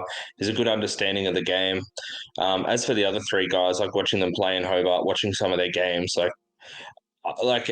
even though they are young, we can't discount them because of that. They could, really adapt to it quite well, and they could surprise a lot of us. So, I think the team cohesion will be good, and I think if Firebird or I'm not sure who is it, Lilbo that'll captain.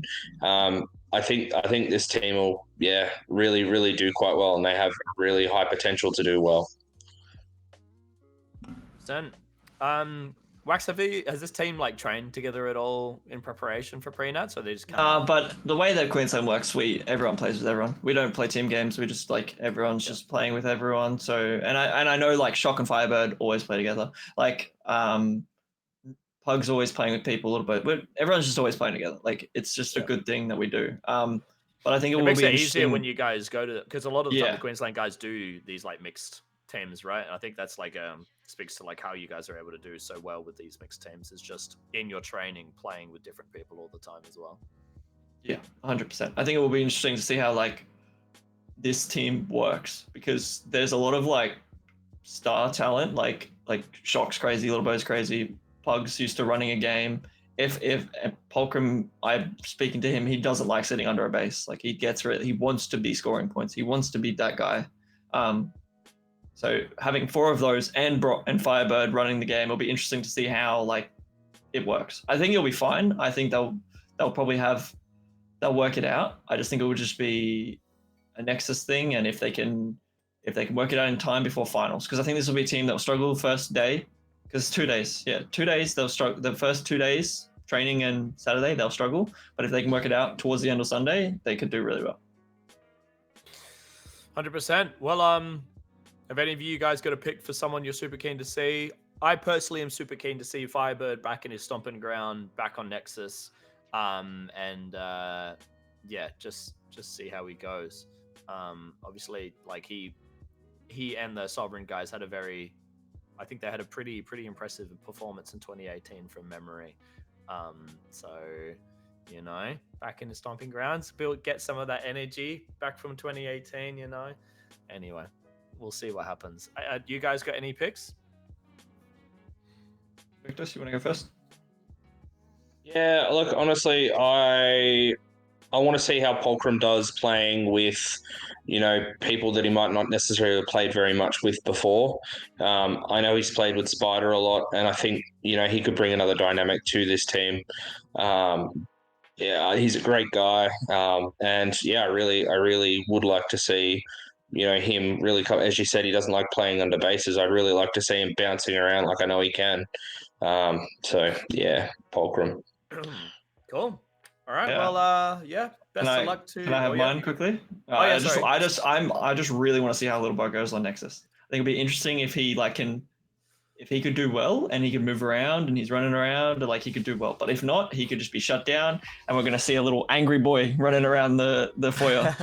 I'll be there with him, being an angry boy, but naturally, we'll have to wait and see what happens.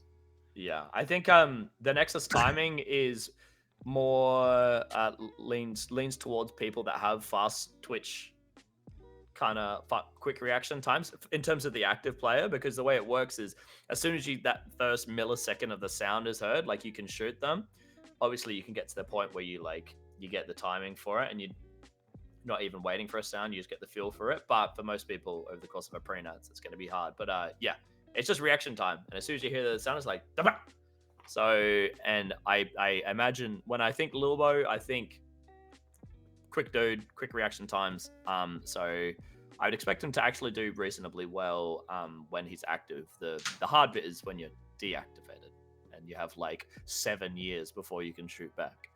But yeah, we'll see what happens. Definitely going to be an interesting one. Good luck to the Ghoulie hands. Yeah, moving on. 5th place, Reload Cowards.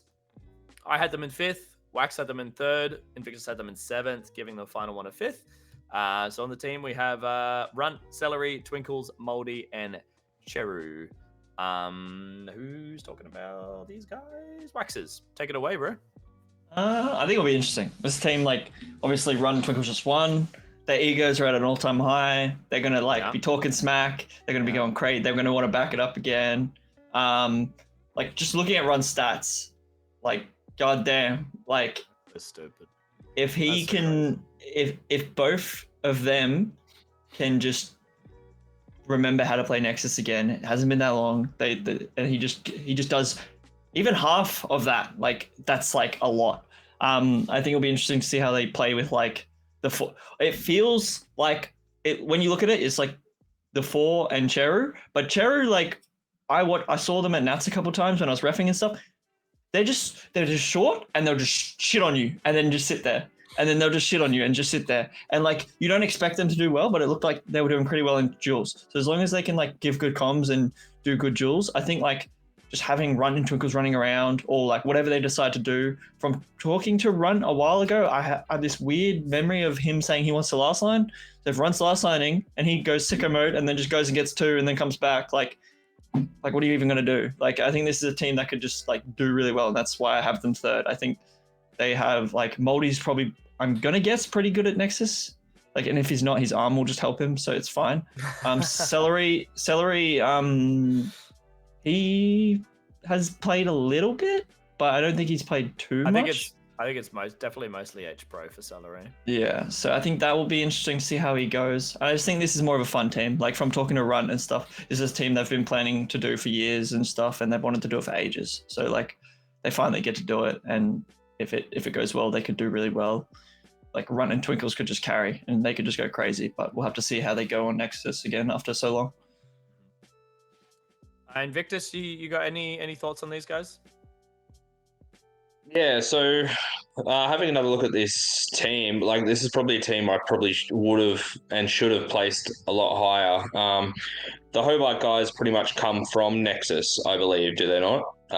They only got Helios 2 in December last year. Yeah, so that's scary.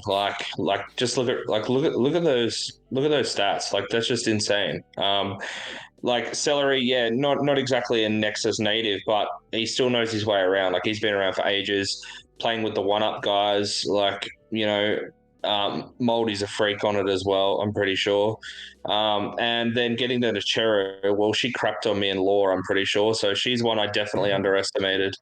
There's a few people in the chat claiming that they got destroyed by Cheru, so you're not the only one. Yeah. And I saw it multiple times. She actually just would sit on the door and go crazy and just put people through reloads. Yeah. So, the opportunities are endless with this team. If it's a fun team, that's cool. But I think they're going to place a lot higher than 7th. That's for sure.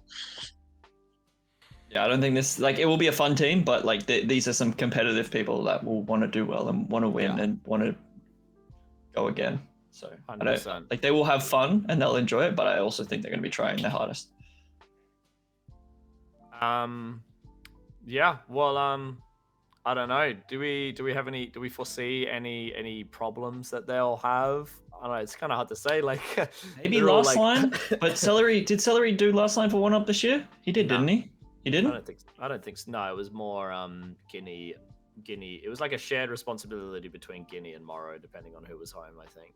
I can imagine watching Run after he gets the base, and he always did this thing where he'd sit in the base after he would get it, and he would just kill a bunch of people. Watching him do that, I can imagine him being really good at holding the base. So if they do have run last line and they have Twinkles and Moldy running around or whatever they work it out to be, I think it could be well. I think it'll just be when run isn't there. It would be interesting to see what the last line is looking like, but if they're just dominating like on the door and stuff, like I don't think it will matter too much. Yeah, I think that's an interesting point. I don't think we've really seen anyone on the bottom four really fill that last line position. So yeah, we'll have to see what happens, huh? Could be a, when Rut's out, you go get your reload cowards bases, and then when he's there, you leave him in there or something. Because yeah, he's definitely showed he has the skills to be in a base and stay in there for a very long time. I specifically remember a clip of him taking a catalyst base and then staying in there and tagging you guys. Let's not. He already talks enough shit. I don't need more. All right, I don't need it from you two. All right. But I remember it. I just remember getting mad, and I was like, "How is he alive? Everyone has shot him individually. Please die." I think, that's the big thing, that the big question everyone's wondering, right? Like Runt and Twinkles have always been really good players, but I think they never really been like breakout players until recently in Hobart Nats. So the big question will be like whether they can keep up the same kind of, I think realistically them getting the same numbers they had there is like insane. But yeah, just whether they can continue to have like be those big impactful players that have a big presence in the arena. I think everyone's really keen to see that. But have you guys got any picks for like something you're keen to see, or a player or something, or?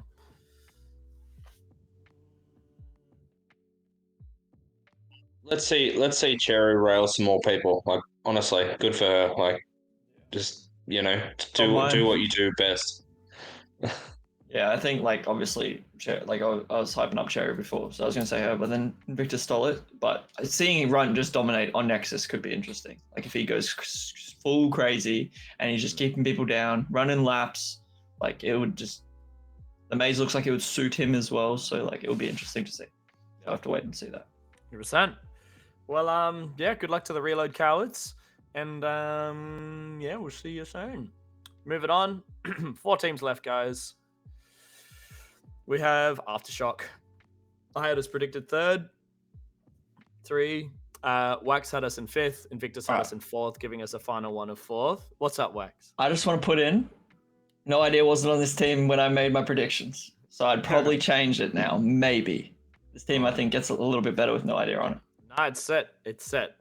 I find it comical that our final prediction is 4th, given we are the 4th place champions the last 2 years at the Zoltak. So that's, fun little thing there. But on the team is myself, Mikey, Benny, Beefy, and No Idea. So yeah, we've had like 3 roster changes. I think Chutch, Fuggin, and Wheezy were all on this team at some point. But we've done a whole bunch of shuffling. So yeah, this is what we got. And I guess I should talk about my team a little bit. I think the first thing I will say is, so I'm the paper captain, but Mikey will very much be the person running the games. Expect to see Beefy in his last line position, like usual, somewhere where he doesn't have to run very far and then tear his calf muscle again. Got to keep him in there. He's not allowed to take more than a few steps in a game. I just I think we're a well-rounded team.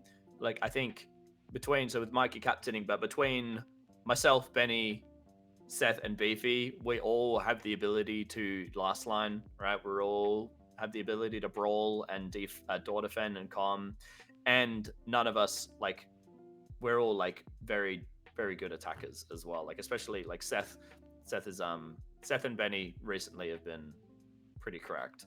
In terms of things we might struggle with, I don't know. I think something I will point out that I haven't actually said this whole time until we got to here. So we have Nexus in Adelaide, right? But like a few years ago, I think closer to when we first got Nexus. Well, not when we went back to Nexus after we lost Helios Pro. Probably 2018 or so, there was like a Helios mod that came out for Nexus, right? And we were like, sick, we're playing Helios at Nats, let's get this Helios mod for Nexus so that the timing's the same. The timing is not the same, or at least for the person that's active, when the only thing that's the same is if I'm activated, all right, and someone loads up next to me, the time at which I shoot them is pretty much the same as Helios Pro. The thing that doesn't take into account is that Nexus, the trigger lockout that exists on Nexus isn't like a software thing that you can just tick, right? It's a hardware based thing, so you can't get rid of the trigger lockout. So we basically have Helios timing on Nexus with really cursed trigger Scuffed lockout. as hell. Holy. And it feels even more oppressive with Helios mod timing as well. Like it feels like sometimes it feels like a full second before you can shoot on what we've got at the moment. So although we have Nexus at home, obviously our ability to manipulate the phases and stuff, I actually have one here, and stuff will be very good. But it's worth pointing out that the timing that we're on is not the same as what this timing will be. That being said, I don't think it'll take us long to adjust because I think actual Nexus timing is just easier than what we've got. It's just that straight up reaction time rather than like a weird like Helios where it's like a little kind of halfway through the sound ish. You know, people are hyping up Benny and no idea. They are way more oppressive, I think, at home on Nexus. I'm pretty sure I'm like 0 for 10 in the last few weeks in duels against Benny. And in Twitch chat as well, 0 for and 3, in Twitch or? chat. I don't know. I just He's stopped taking reading, L's. bro. He keeps throwing me off. Yeah, I think it will be interesting with a lot of like you guys have Nexus. The maze is like I think suits you as well. Like I think it suits the Adelaide playstyle really well. Beefy's going to throw like always, but if you can just shove him in a base, it'll be fine. Like having no idea on this team makes it a lot more interesting because I think you guys can play like the 4. I think this 4 like 1 type stuff. If the maze is like, if it's bigger than I'm expecting, it might not work as well. But if like you can have people playing mid and floating a lot more and like just pushing and sniping some people and helping the attack quickly and then doing something else, like mid play could be really important in this maze. And like if you have no idea yourself and Mikey running around and maybe Benny like doing his own thing occasionally, like it's just going to work really well. And I think if Mikey can run an attack, I don't know how much captaining Mikey has done. Like, is that a thing that's going to be an issue? There's a running joke that no one knows who the captain of Aftershock has been most wild. years. So he captained his first year in 2018. I'm setting the record straight. I captained 2019, and then he captained in 2020 when we got 5th. And then the last 2 years has been fugging. So he's got a couple years there, and he he captained us to a 5th place in 2020 as well. So he definitely knows what he's doing. Yeah. I think he was saying the other day that like he's gotten so used to not captaining, like he forgot like how much he enjoys just being able to just like play and shoot people. Like it's so stressful and so much responsibility for the captain. But he's more than capable. And yeah, you're definitely right that we, between all of us, Beefy last lining, and then all the players we have that'll be on the doors and stuff, we'll be able to float out pretty quick and get those quick tags, maybe do a quick blitz to help out the attack, and then maybe that turns into a door defender getting a base. Like I fully see that stuff happening depending on how the maze plays out. But I think was keen to play with Wheezy. He's like a really strong last line, but Seth is definitely he's a High bit of tempo and stuff. High tempo, big powerhouse player on Nexus especially as well. So, and a lefty. It gives us a lefty as well in case there's any. Is there any lefty lunges in the arena, Invictus? Lefties. Oh, not that springs to the top of my head. I feel like Sirical might be left. No, he's right-handed. No, none that spring to mind. Sirical's left-handed, isn't he not? He might be. Pretty sure he is. He could be. Yeah. Don't quote me, but yeah, I think Sirical is. Yeah, I'm not too sure, but no, other than that, none really spring to mind.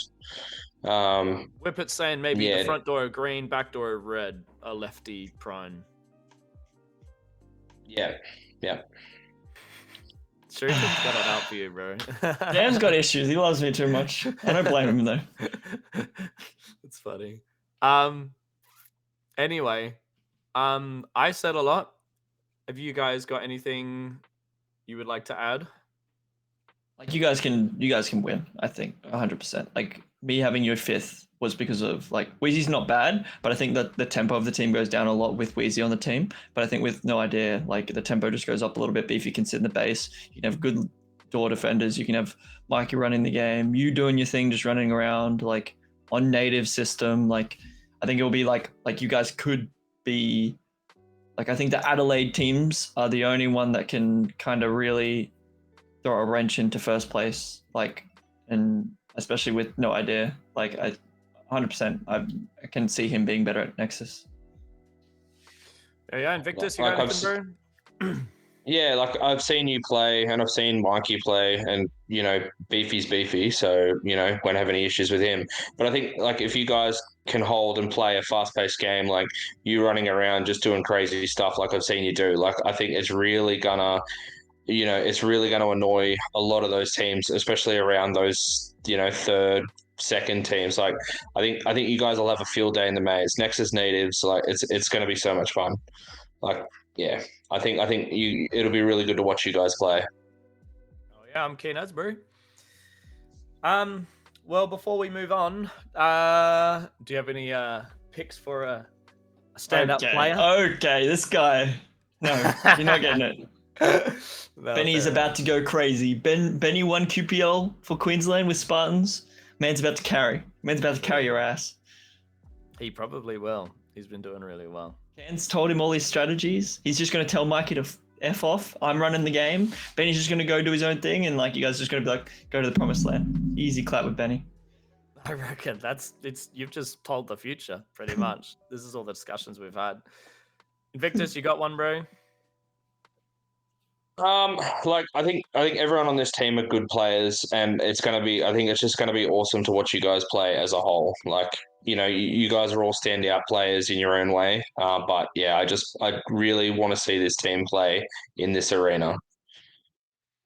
Well, give us like a week, and we'll be pretty deep into it, bro. Cool beans. Well, I don't know. It feels weird saying best luck to Aftershock, but we'll go Aftershock.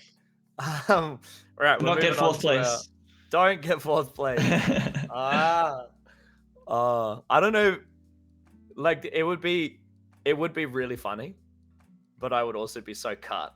I would be so distraught. I reckon I will retire if we come fourth place. I've said it here. Oh, W. All right, we know what it is.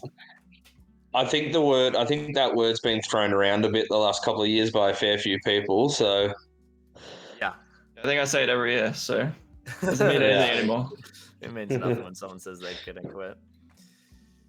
Alrighty, moving on to our third place team. We have Rampatopes. I had them in fourth. Wax had them in fourth. Invictus had them in first. Gave them a final prediction of third. We have Whippet, Wax, Madcans, Cyrex, and Spider. Wax, what's your thoughts? What's going on? Yeah, I'm keen to see. Like, we haven't really spoken too much about what's going to happen, but obviously looking at it, like, it's pretty obvious what's going to happen. Like, I think last line will be interesting, but Whippet's been went sicko mode in 2023, so, like, she'll probably just play last line. I'm not 100% sure what we're going to do. I know that Spider wants to learn. Like, this is a learning team for Spider. Like, and he wants to, like, take away what he can from Kansas' brain, pick at his brain, pick at Cyrex's brain. Those three are just going to be in a huddle all the time, like, talking about the game for 10 hours after we lose, like, and I'm just going to be like snoring my way, like, what am I doing? Tell me what I'm doing, please. I don't want to listen to this. But I think it's going to be a sweaty team. It'll be like they're going to know what we're going to do. Like, there's going to be strats. There's going to be things that are going to happen. Like, I think it will be interesting to see how, like, I'm like gonna call it now. I'm gonna suck ass on Nexus. Like I'm just gonna cry about it, call about people covering, me just being dead all the time, just salty little boy Wax. So that'll be interesting. I think it'll be interesting to see how Cairns plays. Like if the maze plays the way that I think it is going to, Cairns could be pretty good. They're running around, but also Cairns getting kept down on Nexus could be an issue. So we'll have to see how that goes. And like if Spider can do Spider the Sunny things. Coast guys had Nexus for quite a while. Yeah, but they haven't had it for a while. They definitely did, but they haven't. I don't think they haven't had it since 2018. I don't exactly remember. Like it's been a little bit, so like it will be interesting. And like, I think like Whippet will be a good asset to like teach us like how to do stuff, and like she can kind of show us a couple of things, and like I think the team will be like very calm. Like this is like. Except for me yelling about people cheating, like everyone on the team will just be chilling. They know what they're doing. They got the strats down. Like this is like it's a team that could do better, could do worse if we just suck at Nexus. Like it just depends on what happens. Yeah. People have said it was 2018 because I remember doing Pre-Nats 1. I think in Sunny Coast was on Nexus, so that checks out. Invictus. What you got any thoughts, bro? You gave him the big dub for the thing, so Yeah, I did. Like there's a lot of mix and match teams in this, but like just looking at this team, like as one of you said before, like Spider, Madcan, Sarek sitting in a corner just talking about game and strat and everything to do with it. Like Whippet, we saw her game like Hobart 2023. Like absolutely insane. Like she just picks things up so quickly, adapts so well. Like don't even need to mention Wax. Like you say you stress out about Nexus, but I think it's what makes you a great player is you can adapt to things. New mazes, new systems, whatever. I think I gave them the win because I think after training, after a few couple of games, I think this team will be probably one of the teams that adapt the most to it. Like Whippet's already got experience in it and she plays it already very well. So yeah, I honestly think even if you guys don't get first, she'll be right up there in finals. Like just crazy team. yes. I don't know. I think it's going to be all extremely good players. Has Whippet been last lining a lot in this arena? Well, she's basically been training. So the way we had it functioning was our Nats team and then the other Albury team were playing as a team, and Soph was sort of playing with just the players that we had left from the leagues. So what Sophie was doing was a mix, really. I don't think it was so much training for her. Okay. Yeah, it was more just a fill-in role, but that it hasn't stopped her from learning the maze really well, and learning the new play style of it. So I don't think the fact that she hasn't really trained with a team will impact her that much. She can do anything. She can break bases. She can last line. She can do whatever. Yeah, cool. I think we would be very, very surprised to see this team drop outside of the top 5. I feel like the top 5 in terms of who is in that is pretty much set. It's just I could see the positioning shuffle like pretty drastically. Like I don't know, Madcan, Cyrex are like laser sports geniuses, and they could cook up something crazy. Whether Not they would show dumping. that or not. It's not happening. Yeah, They say that, I'm just walking away. Cans, I'm not playing. It's not happening. Madcans will go. I actually think dumping might be it. I mean, they did it at the end of he did it at the end of bloody Hobart Nats, bro. So I don't know. Maybe Madcans is a changed man. He's embracing the dump. I will change the changed man back. It's not happening. Wax is just gonna change teams if that happens. Shush me, please. I don't want to be on this team anymore. Nah, I don't know. It's kind of what else is there to say? All crazy players. Madcan's one of the best in-game leaders we've ever had in the sport. Crazy. Spider's like, if you look on the base dump records, he's like he's number 1. He's got the top spot for Helios era stats and stuff, Wax is okay, I guess. But if it's a denial heavy arena, Wax, I'm very excited to see the numbers you're W's. putting up. Only W's. I'm going to be on top of that leaderboard. Number one. Yeah. What, like the top of the Oh denial? yeah, getting leaderboard? denied. Yeah. Cool. Yeah, I don't know.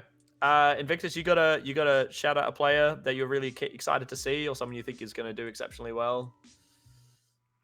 Like, you know, I think I'm a big fan of Whippet. Like, it's awesome to see her development, over the last few years, how far she's come. I never get tired of the banter between me and her. Like, she's great to watch. She's, really wholesome when it comes to League. Like, she's very inclusive. She'll, try and make everyone feel welcome and stuff. And, like, I think it's really good that, she's jumped onto Rampage now. I think she'll be just a valuable addition to that team. And, like, I think we'll see her shine in this team as well. It'll be good for her experience and her, training, like to be able to play with people like this. So, yeah, let's go Whippet. Let's go Whippet. Wax, you got someone. Over since I've started playing, I don't think I've played with Cans once. It's always someone I feel like he's someone that you just want to kind of see what's going on. Like, man, he's cooking all the time. You want to see, you want to play with him. And when we have played, because obviously it does happen sometimes at Brisbane because of how we train, it hasn't ever gone too well. So I'm interested to see how it does go playing with Cans. It'll be interesting to see if we can actually if I do attack with him or if Spider attacks with him and I play mid or whatever happens. It'll just be interesting to see how his view on the game and all that. Because obviously we've always been the opposite. We've always been versing the Spartans. We've always been playing against them. So the Maroons, it'll be interesting to see him cook and yeah. I think I'm just keen for that to see what the go with that is. Him cook. That man's cook. Yeah. I don't know. I think I'll just get on the Mad Cans thing as well. I'm really excited to see what kind of stuff he whips up. I wouldn't expect him to put everything on show if he finds something that he reckons is going to be real good.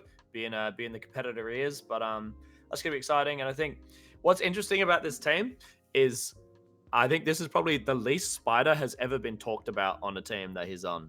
And I think it just speaks to the level of the team across the board, right? But yeah, I don't know. It's hard to choose one, so I just won't because I'm a cheat and I don't care. Deal with it. All right, guys. We've got 2 teams left, and then we'll maybe wrap up the show with a bit of a look at the maze map as well if we get some time. But all right. Moving on. Second place team, Mempex, the boys. I predicted them second. Wax had them second. Invictus had them in fourth.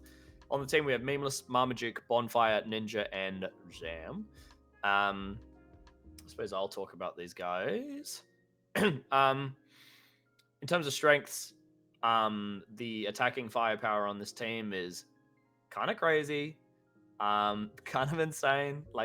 Of all the players for them to pick up from New South Wales, they got Zam, who's obviously, you look at his stats, very, very capable attacker. Ninja more recently has been playing more defensive roles. He's been training with the Apex guys a bit more, and just how Apex is, there's so many aggressive attackers over there. He's just kind of filled the defensive position, but Ninja can absolutely, when he needs to, change gears and get those bases as well. So I think the attacking firepower on this team is probably the highest of any of the teams we've had so far.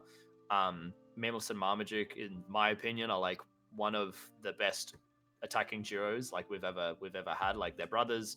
They got some mind meld shit going on. They've played together for quite a few years now at high levels as well. Those guys are really hard to stop when they get to your base. And then Bonfire as well, player that's been around for a while now as well, and he's got a very aggressive and oppressive play style that I feel doesn't translate as well on no trigger lockout systems, but on Nexus, boy, when that guy starts to put a pace on and he gets a read for where everyone is, it's really, really, really hard to deal with him. He can at home especially, he can be one of the players in the arena that has like one of the biggest presences in the arena, just because he's so hard to deal with. You know, you might have a thing where like he shoots you, he runs away, he shoots a bunch of other people, and you're like, all right, now's my chance, I'm going to shoot him. He's forgotten about me. And then just when you think he's forgotten about you, he's come back for seconds. Yeah, he's really good at keeping track of players and stuff like that. So yeah, obviously Adelaide's been on Nexus the last 6 years, and then we only had Helios for like 2 years, and we were on Nexus before that. So we're definitely Nexus natives, and I expect these guys to definitely take full advantage of that of that. The only thing that's interesting about this team is like the defense side of things. I think Apex has a reputation of like leaking bases. You know, maybe pushing out a little bit too far. Someone sneaks past, gets a base. You know, the last lines that they had on Apex were Shaky and Spack Attack last year, and they don't have either of them. So it's going to be interesting to see who fills the last line position. Because Invictus, do you feel the last line position is super important in this arena? Yeah, like I think it is. I think especially with like the way we've been playing it with just one under, it is. If you get overwhelmed at the doors, you've got that last person to rely on, and it can be the difference between taking bases, scoring more points. I think players that can play last line well will shine in this arena, like because there's inside the bases, there's so much more movement. You need to. How do I explain it? The best way I can explain it is you need to move to defend a base. You can't just pick a position, stand there, and be covered from both doors. You need to have that flexibility, that movement, that game sense. So, looking at all these players, like I think you could put any of them under there, and I don't think they'd have a problem. I think they will have. I think Bonfire is pretty good for like a burst. He'll get in, he'll kill a bunch of people, but he's swinging his arm, he's swinging his phaser out. He's gonna get shot. Like I think, and I don't exactly know about like Memeless isn't gonna be in because he's the captain. Marmaduke's the same. I think the playing games with Zam and like talking to Zam a lot, he's a lot more chill. Like he will take a step back to be the person to help the team. So I think we're gonna see Zam in the base. He's gonna sit in the base. He's gonna hold it down well. If they give him good comms and they're not running off and leaking like positions and stuff, like I think this team could win. Like, and the good comms is the question. Yeah, that is a question as well. Like this team literally has 5 attackers. And if I know talking to Zam will take a backseat 100%. The other 4, are they going to be able to keep it in check? Are they going to run off? Are they going to want to score points? Are they going to lose a base and then be like, oh, we need to catch back up? Like, it just depends on what happens in like the dynamic of the team. If they can keep it chill and actually defend, I think the maze is the perfect size for like Apex. Like, it's just a perfect. They can get a good flow. Ninja's just going to be a little rat sniping people in the back and then like piggybacking people like he always used to do. So like if they can defend well and then attack when they have the opportunities, like this team's going to go crazy. Like I could see this team winning easily if the maze is like too large for one up to move freely through in a good way. Because I think there's a spot where like if the brawling and stuff is good, but if the maze is slightly too big for Smash Bros, like it might be interesting to see how like they go. Well, yeah, Invictus, have you got a player on this team that you're super excited to see, or reckon they're gonna, Look, I'm a big supporter of our New South Wales players, like Zam. I think he's another one of those players that come leaps and bounds, and like his ability is just insane, and like his potential is like he hasn't peaked yet. Like I love watching him play. He's a good guy. He's really dedicated, a lot like Spider. Like he's very dedicated to the game. I just really think that even though he's not really a Nexus player, being from Code Red and Helios, I think I'm really, really keen to see him play. Yeah, and I mean, if it would kind of make sense, even more sense for Zam to be the last line, right? Because when the it being Nexus is going to be most impactful on the doors, like taking jewels and stuff.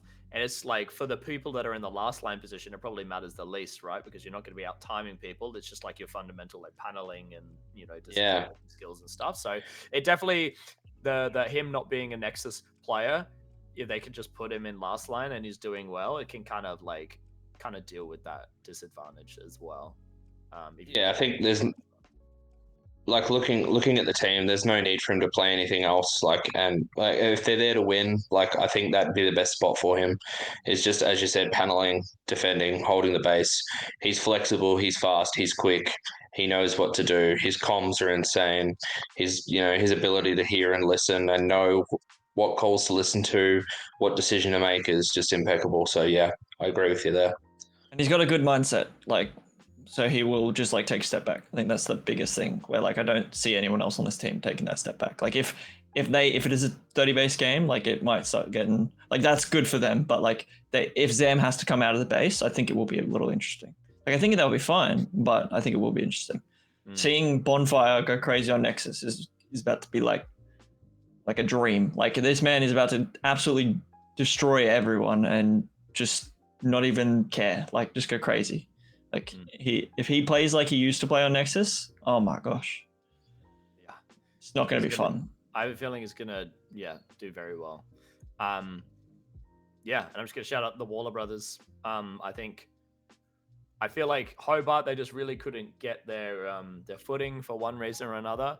But yeah, I have a feeling that the Waller brothers are gonna really show people what they're about on Nexus in a different arena. So I'll shout out them. But yeah, cool. Anything else about meme packs before we move on? Very keen to see them play. They could either shit the bed or just win. They could definitely drop a couple of positions. They could just drop. I think this is a team that could just drop if shit doesn't work. But I don't see that happening. I think it's gonna be difficult for that to happen. It'll probably be fine. All right, cool. Well, one team left, everyone. Process of elimination. Boom. Smash Bros, aka 1UP. We got Wax and I had them in first, and Invictus had them in second. So first overall. We have Guinea, Gunner, Dan making a comeback. Karachi still with the boys, and Snake making a comeback as well. Dan and Snake took 2023 off. Who's talking about 1UP? Is it me or is it someone else? I think it was me. Yeah, go take it away. I think for me, this is the last opportunity that they have to actually do really well at something. I think if from now on, Sunny Coast is going to have Helios 2 straight away. They didn't place well at Sunny Coast in 2019.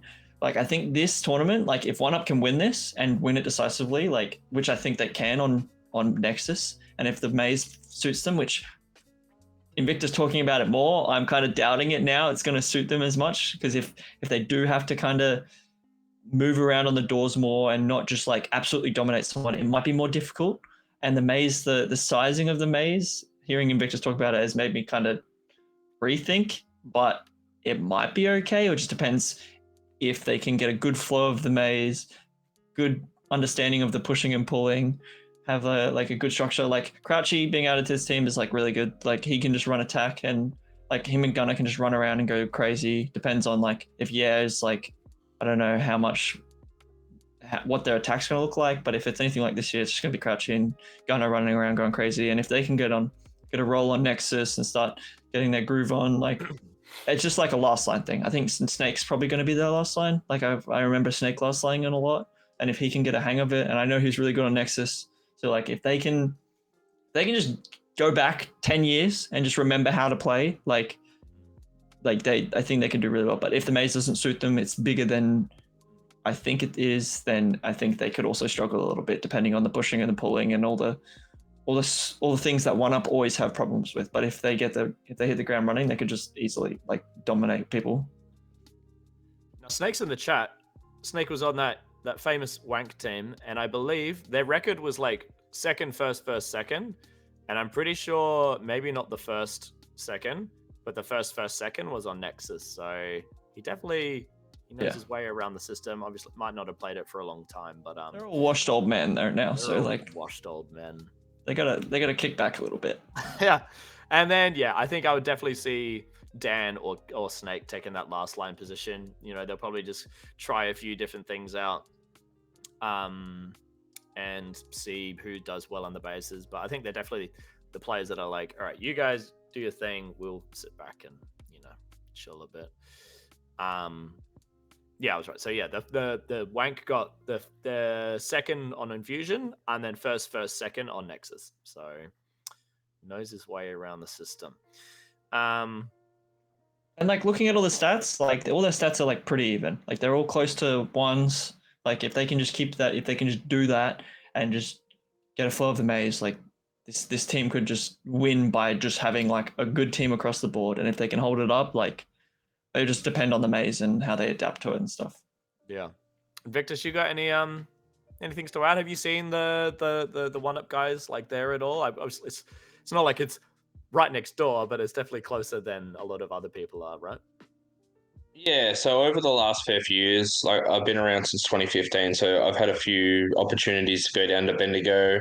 I did play in Werribee as well before it closed down, and like these guys have been pretty consistent through all the Nats that I've been to. I think that the old one-up dump, I think if they can control it well, like they for the most part do, I think that could pay off for them. But I think the part where a few of these guys will struggle is it won't be as simple as just tucking and paneling on a wall anymore to get your kills. Like they are super capable players, like not talking any shit about any of them, but like it's that open that you can get shot from anywhere now.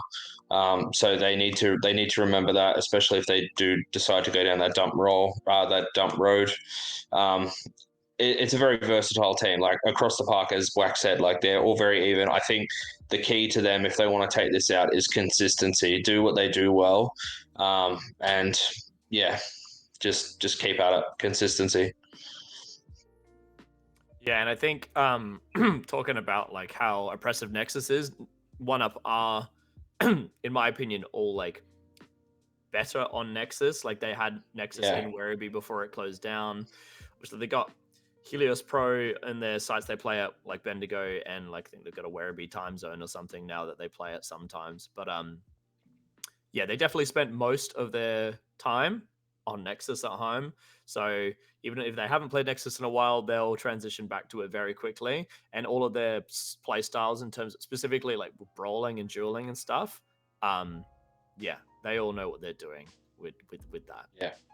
So I would expect them to be very oppressive in duels and stuff. But if it's what you're saying, like if there's, lots of open sightlines and stuff, maybe standing in the open to take a brawling duel against someone is going to end up like hurting them as well. So we'll see what happens. And I was going to say something else, but it's gone. Oh yeah, you said it's a denial heavy arena as well. I feel like the one-up guys like don't always get the cleanest bases, so especially initially, I could see them getting denied quite a bit, and that could hurt them initially. But I don't know. All super strong players. All their aliases are in capital letters, which is very intimidating. And yeah, I'm keen to see how they go. They're always the team every year was like, these guys could do crazy good or they could do crazy not good. And we've definitely seen that, right? It goes up and down. Depends how they feel that year. Yeah. Do you guys have a particular player on the team that you're really excited to see? Just in a social manner? Nah, like in the game, playing and stuff? Well, Snake's talking smack. He's saying he's not washed, so prove it, old man. I want to see that. See that man in last line going crazy. I think it will be interesting, like to see how they like. I don't know how much they play. I doubt they play much anymore. From like last year, they barely played. Like this year's probably maybe worse, maybe slightly better. Snake's saying they sometimes get enough to field one team. Like if a bunch of them haven't played because of life stuff, then they might just kind of come in and not do well. Might take a bit to get like used to it again, but they could also just like, if it's just vibes, it's just fun. Boys are back together. Boys are back in town. Like, just play some good old Nexus and just shit on some people. Like, they could do really well, or they could just flop. Like, it just depends how what they go for. Invictus, you got a pick for a player you're really excited to see play? Yeah, I think I'm keen to see. I'm not sure if he's played terribly much with these guys, but Crouchy, like throwing Crouchy into the mix might completely change, what they do, how they play. You know what I mean? Like as you said, Wax, they might just come in and just want to play some good old Nexus, just shit on some people. But like I think throwing Crouchy in the mix, we could see something we haven't seen before. Yeah, so I mean, Crouchy did play with them in 2023, and what that looked like was, it was mostly just Crouchy and Gunner going out on attack and not really coming back until they had bases.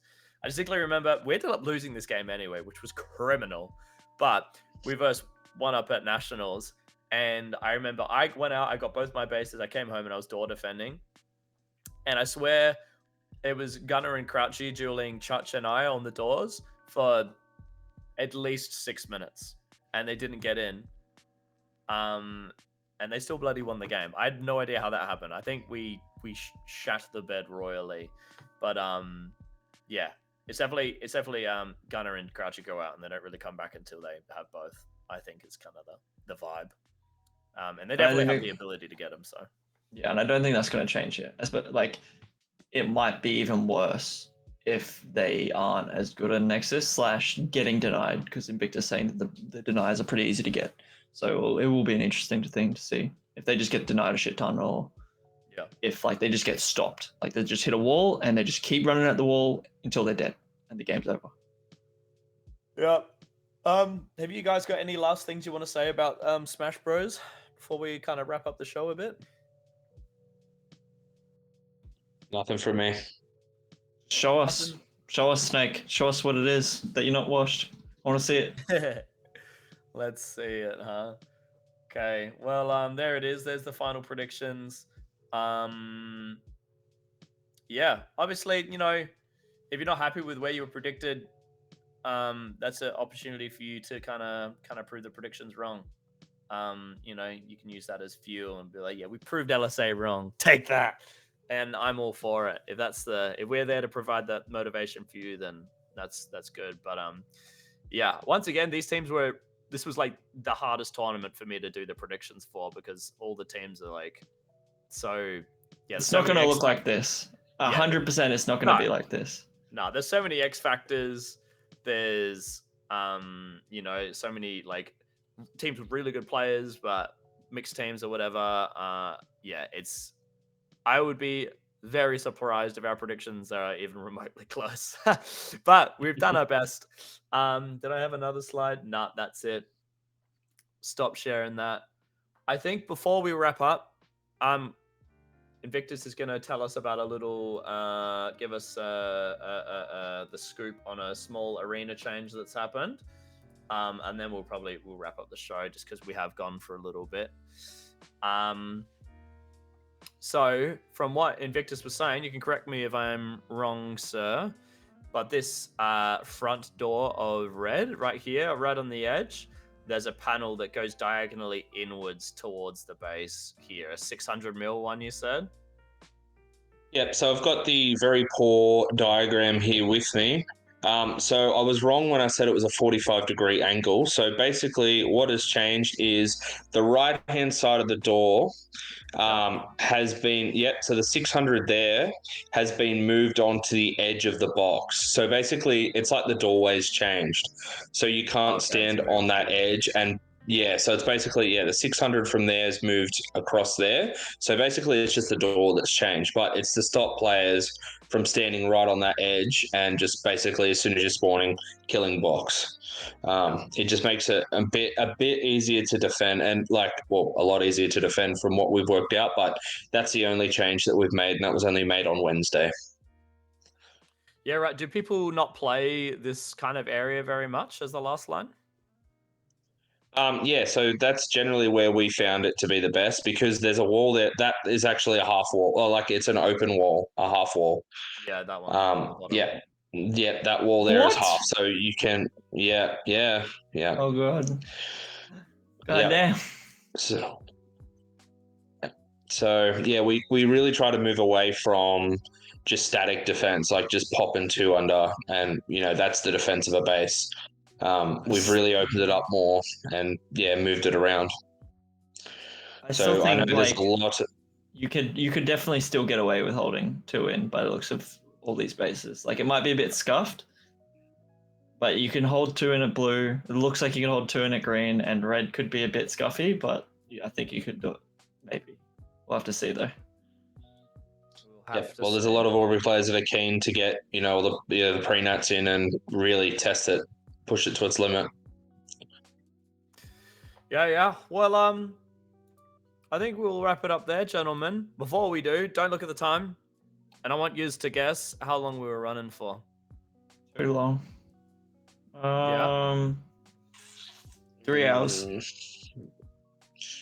Yeah, I'd say about 3 hours. Yeah. I'm gonna go 2 hours and 50 minutes then, so we're not the same. Yeah, it's 2 hours and 20 minutes since the stream launched. What? Oh my gosh, my sense of really? time is so bad. Yeah, well, that wraps it up for our pre-nats predictions. Thank you very much, Wax and Invictus, for joining me, providing your insights and stuff. It's been a good yarn. And thank you very much to everyone in the chat.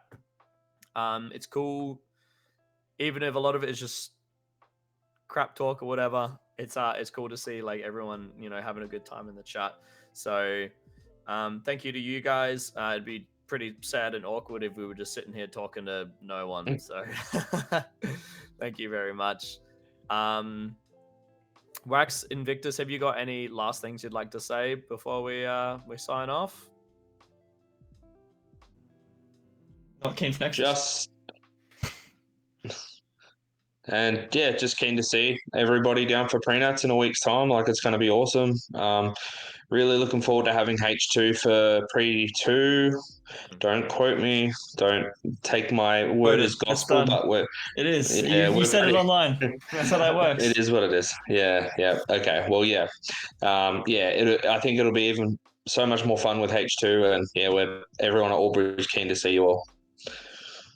Yeah, cool. I personally am super keen to see Wax get really mad on Nexus. That's going to be my highlight of the tournament. But, I'm going to get mad. I'm pre-warning everyone. If I call you names, I apologize. All right. We'll wrap it up there. Thank you very much, everyone. For those of you going to pre-nats, we'll see you there. If not, stay tuned. Lots of Laser Sports Academy stuff coming up. Peace out.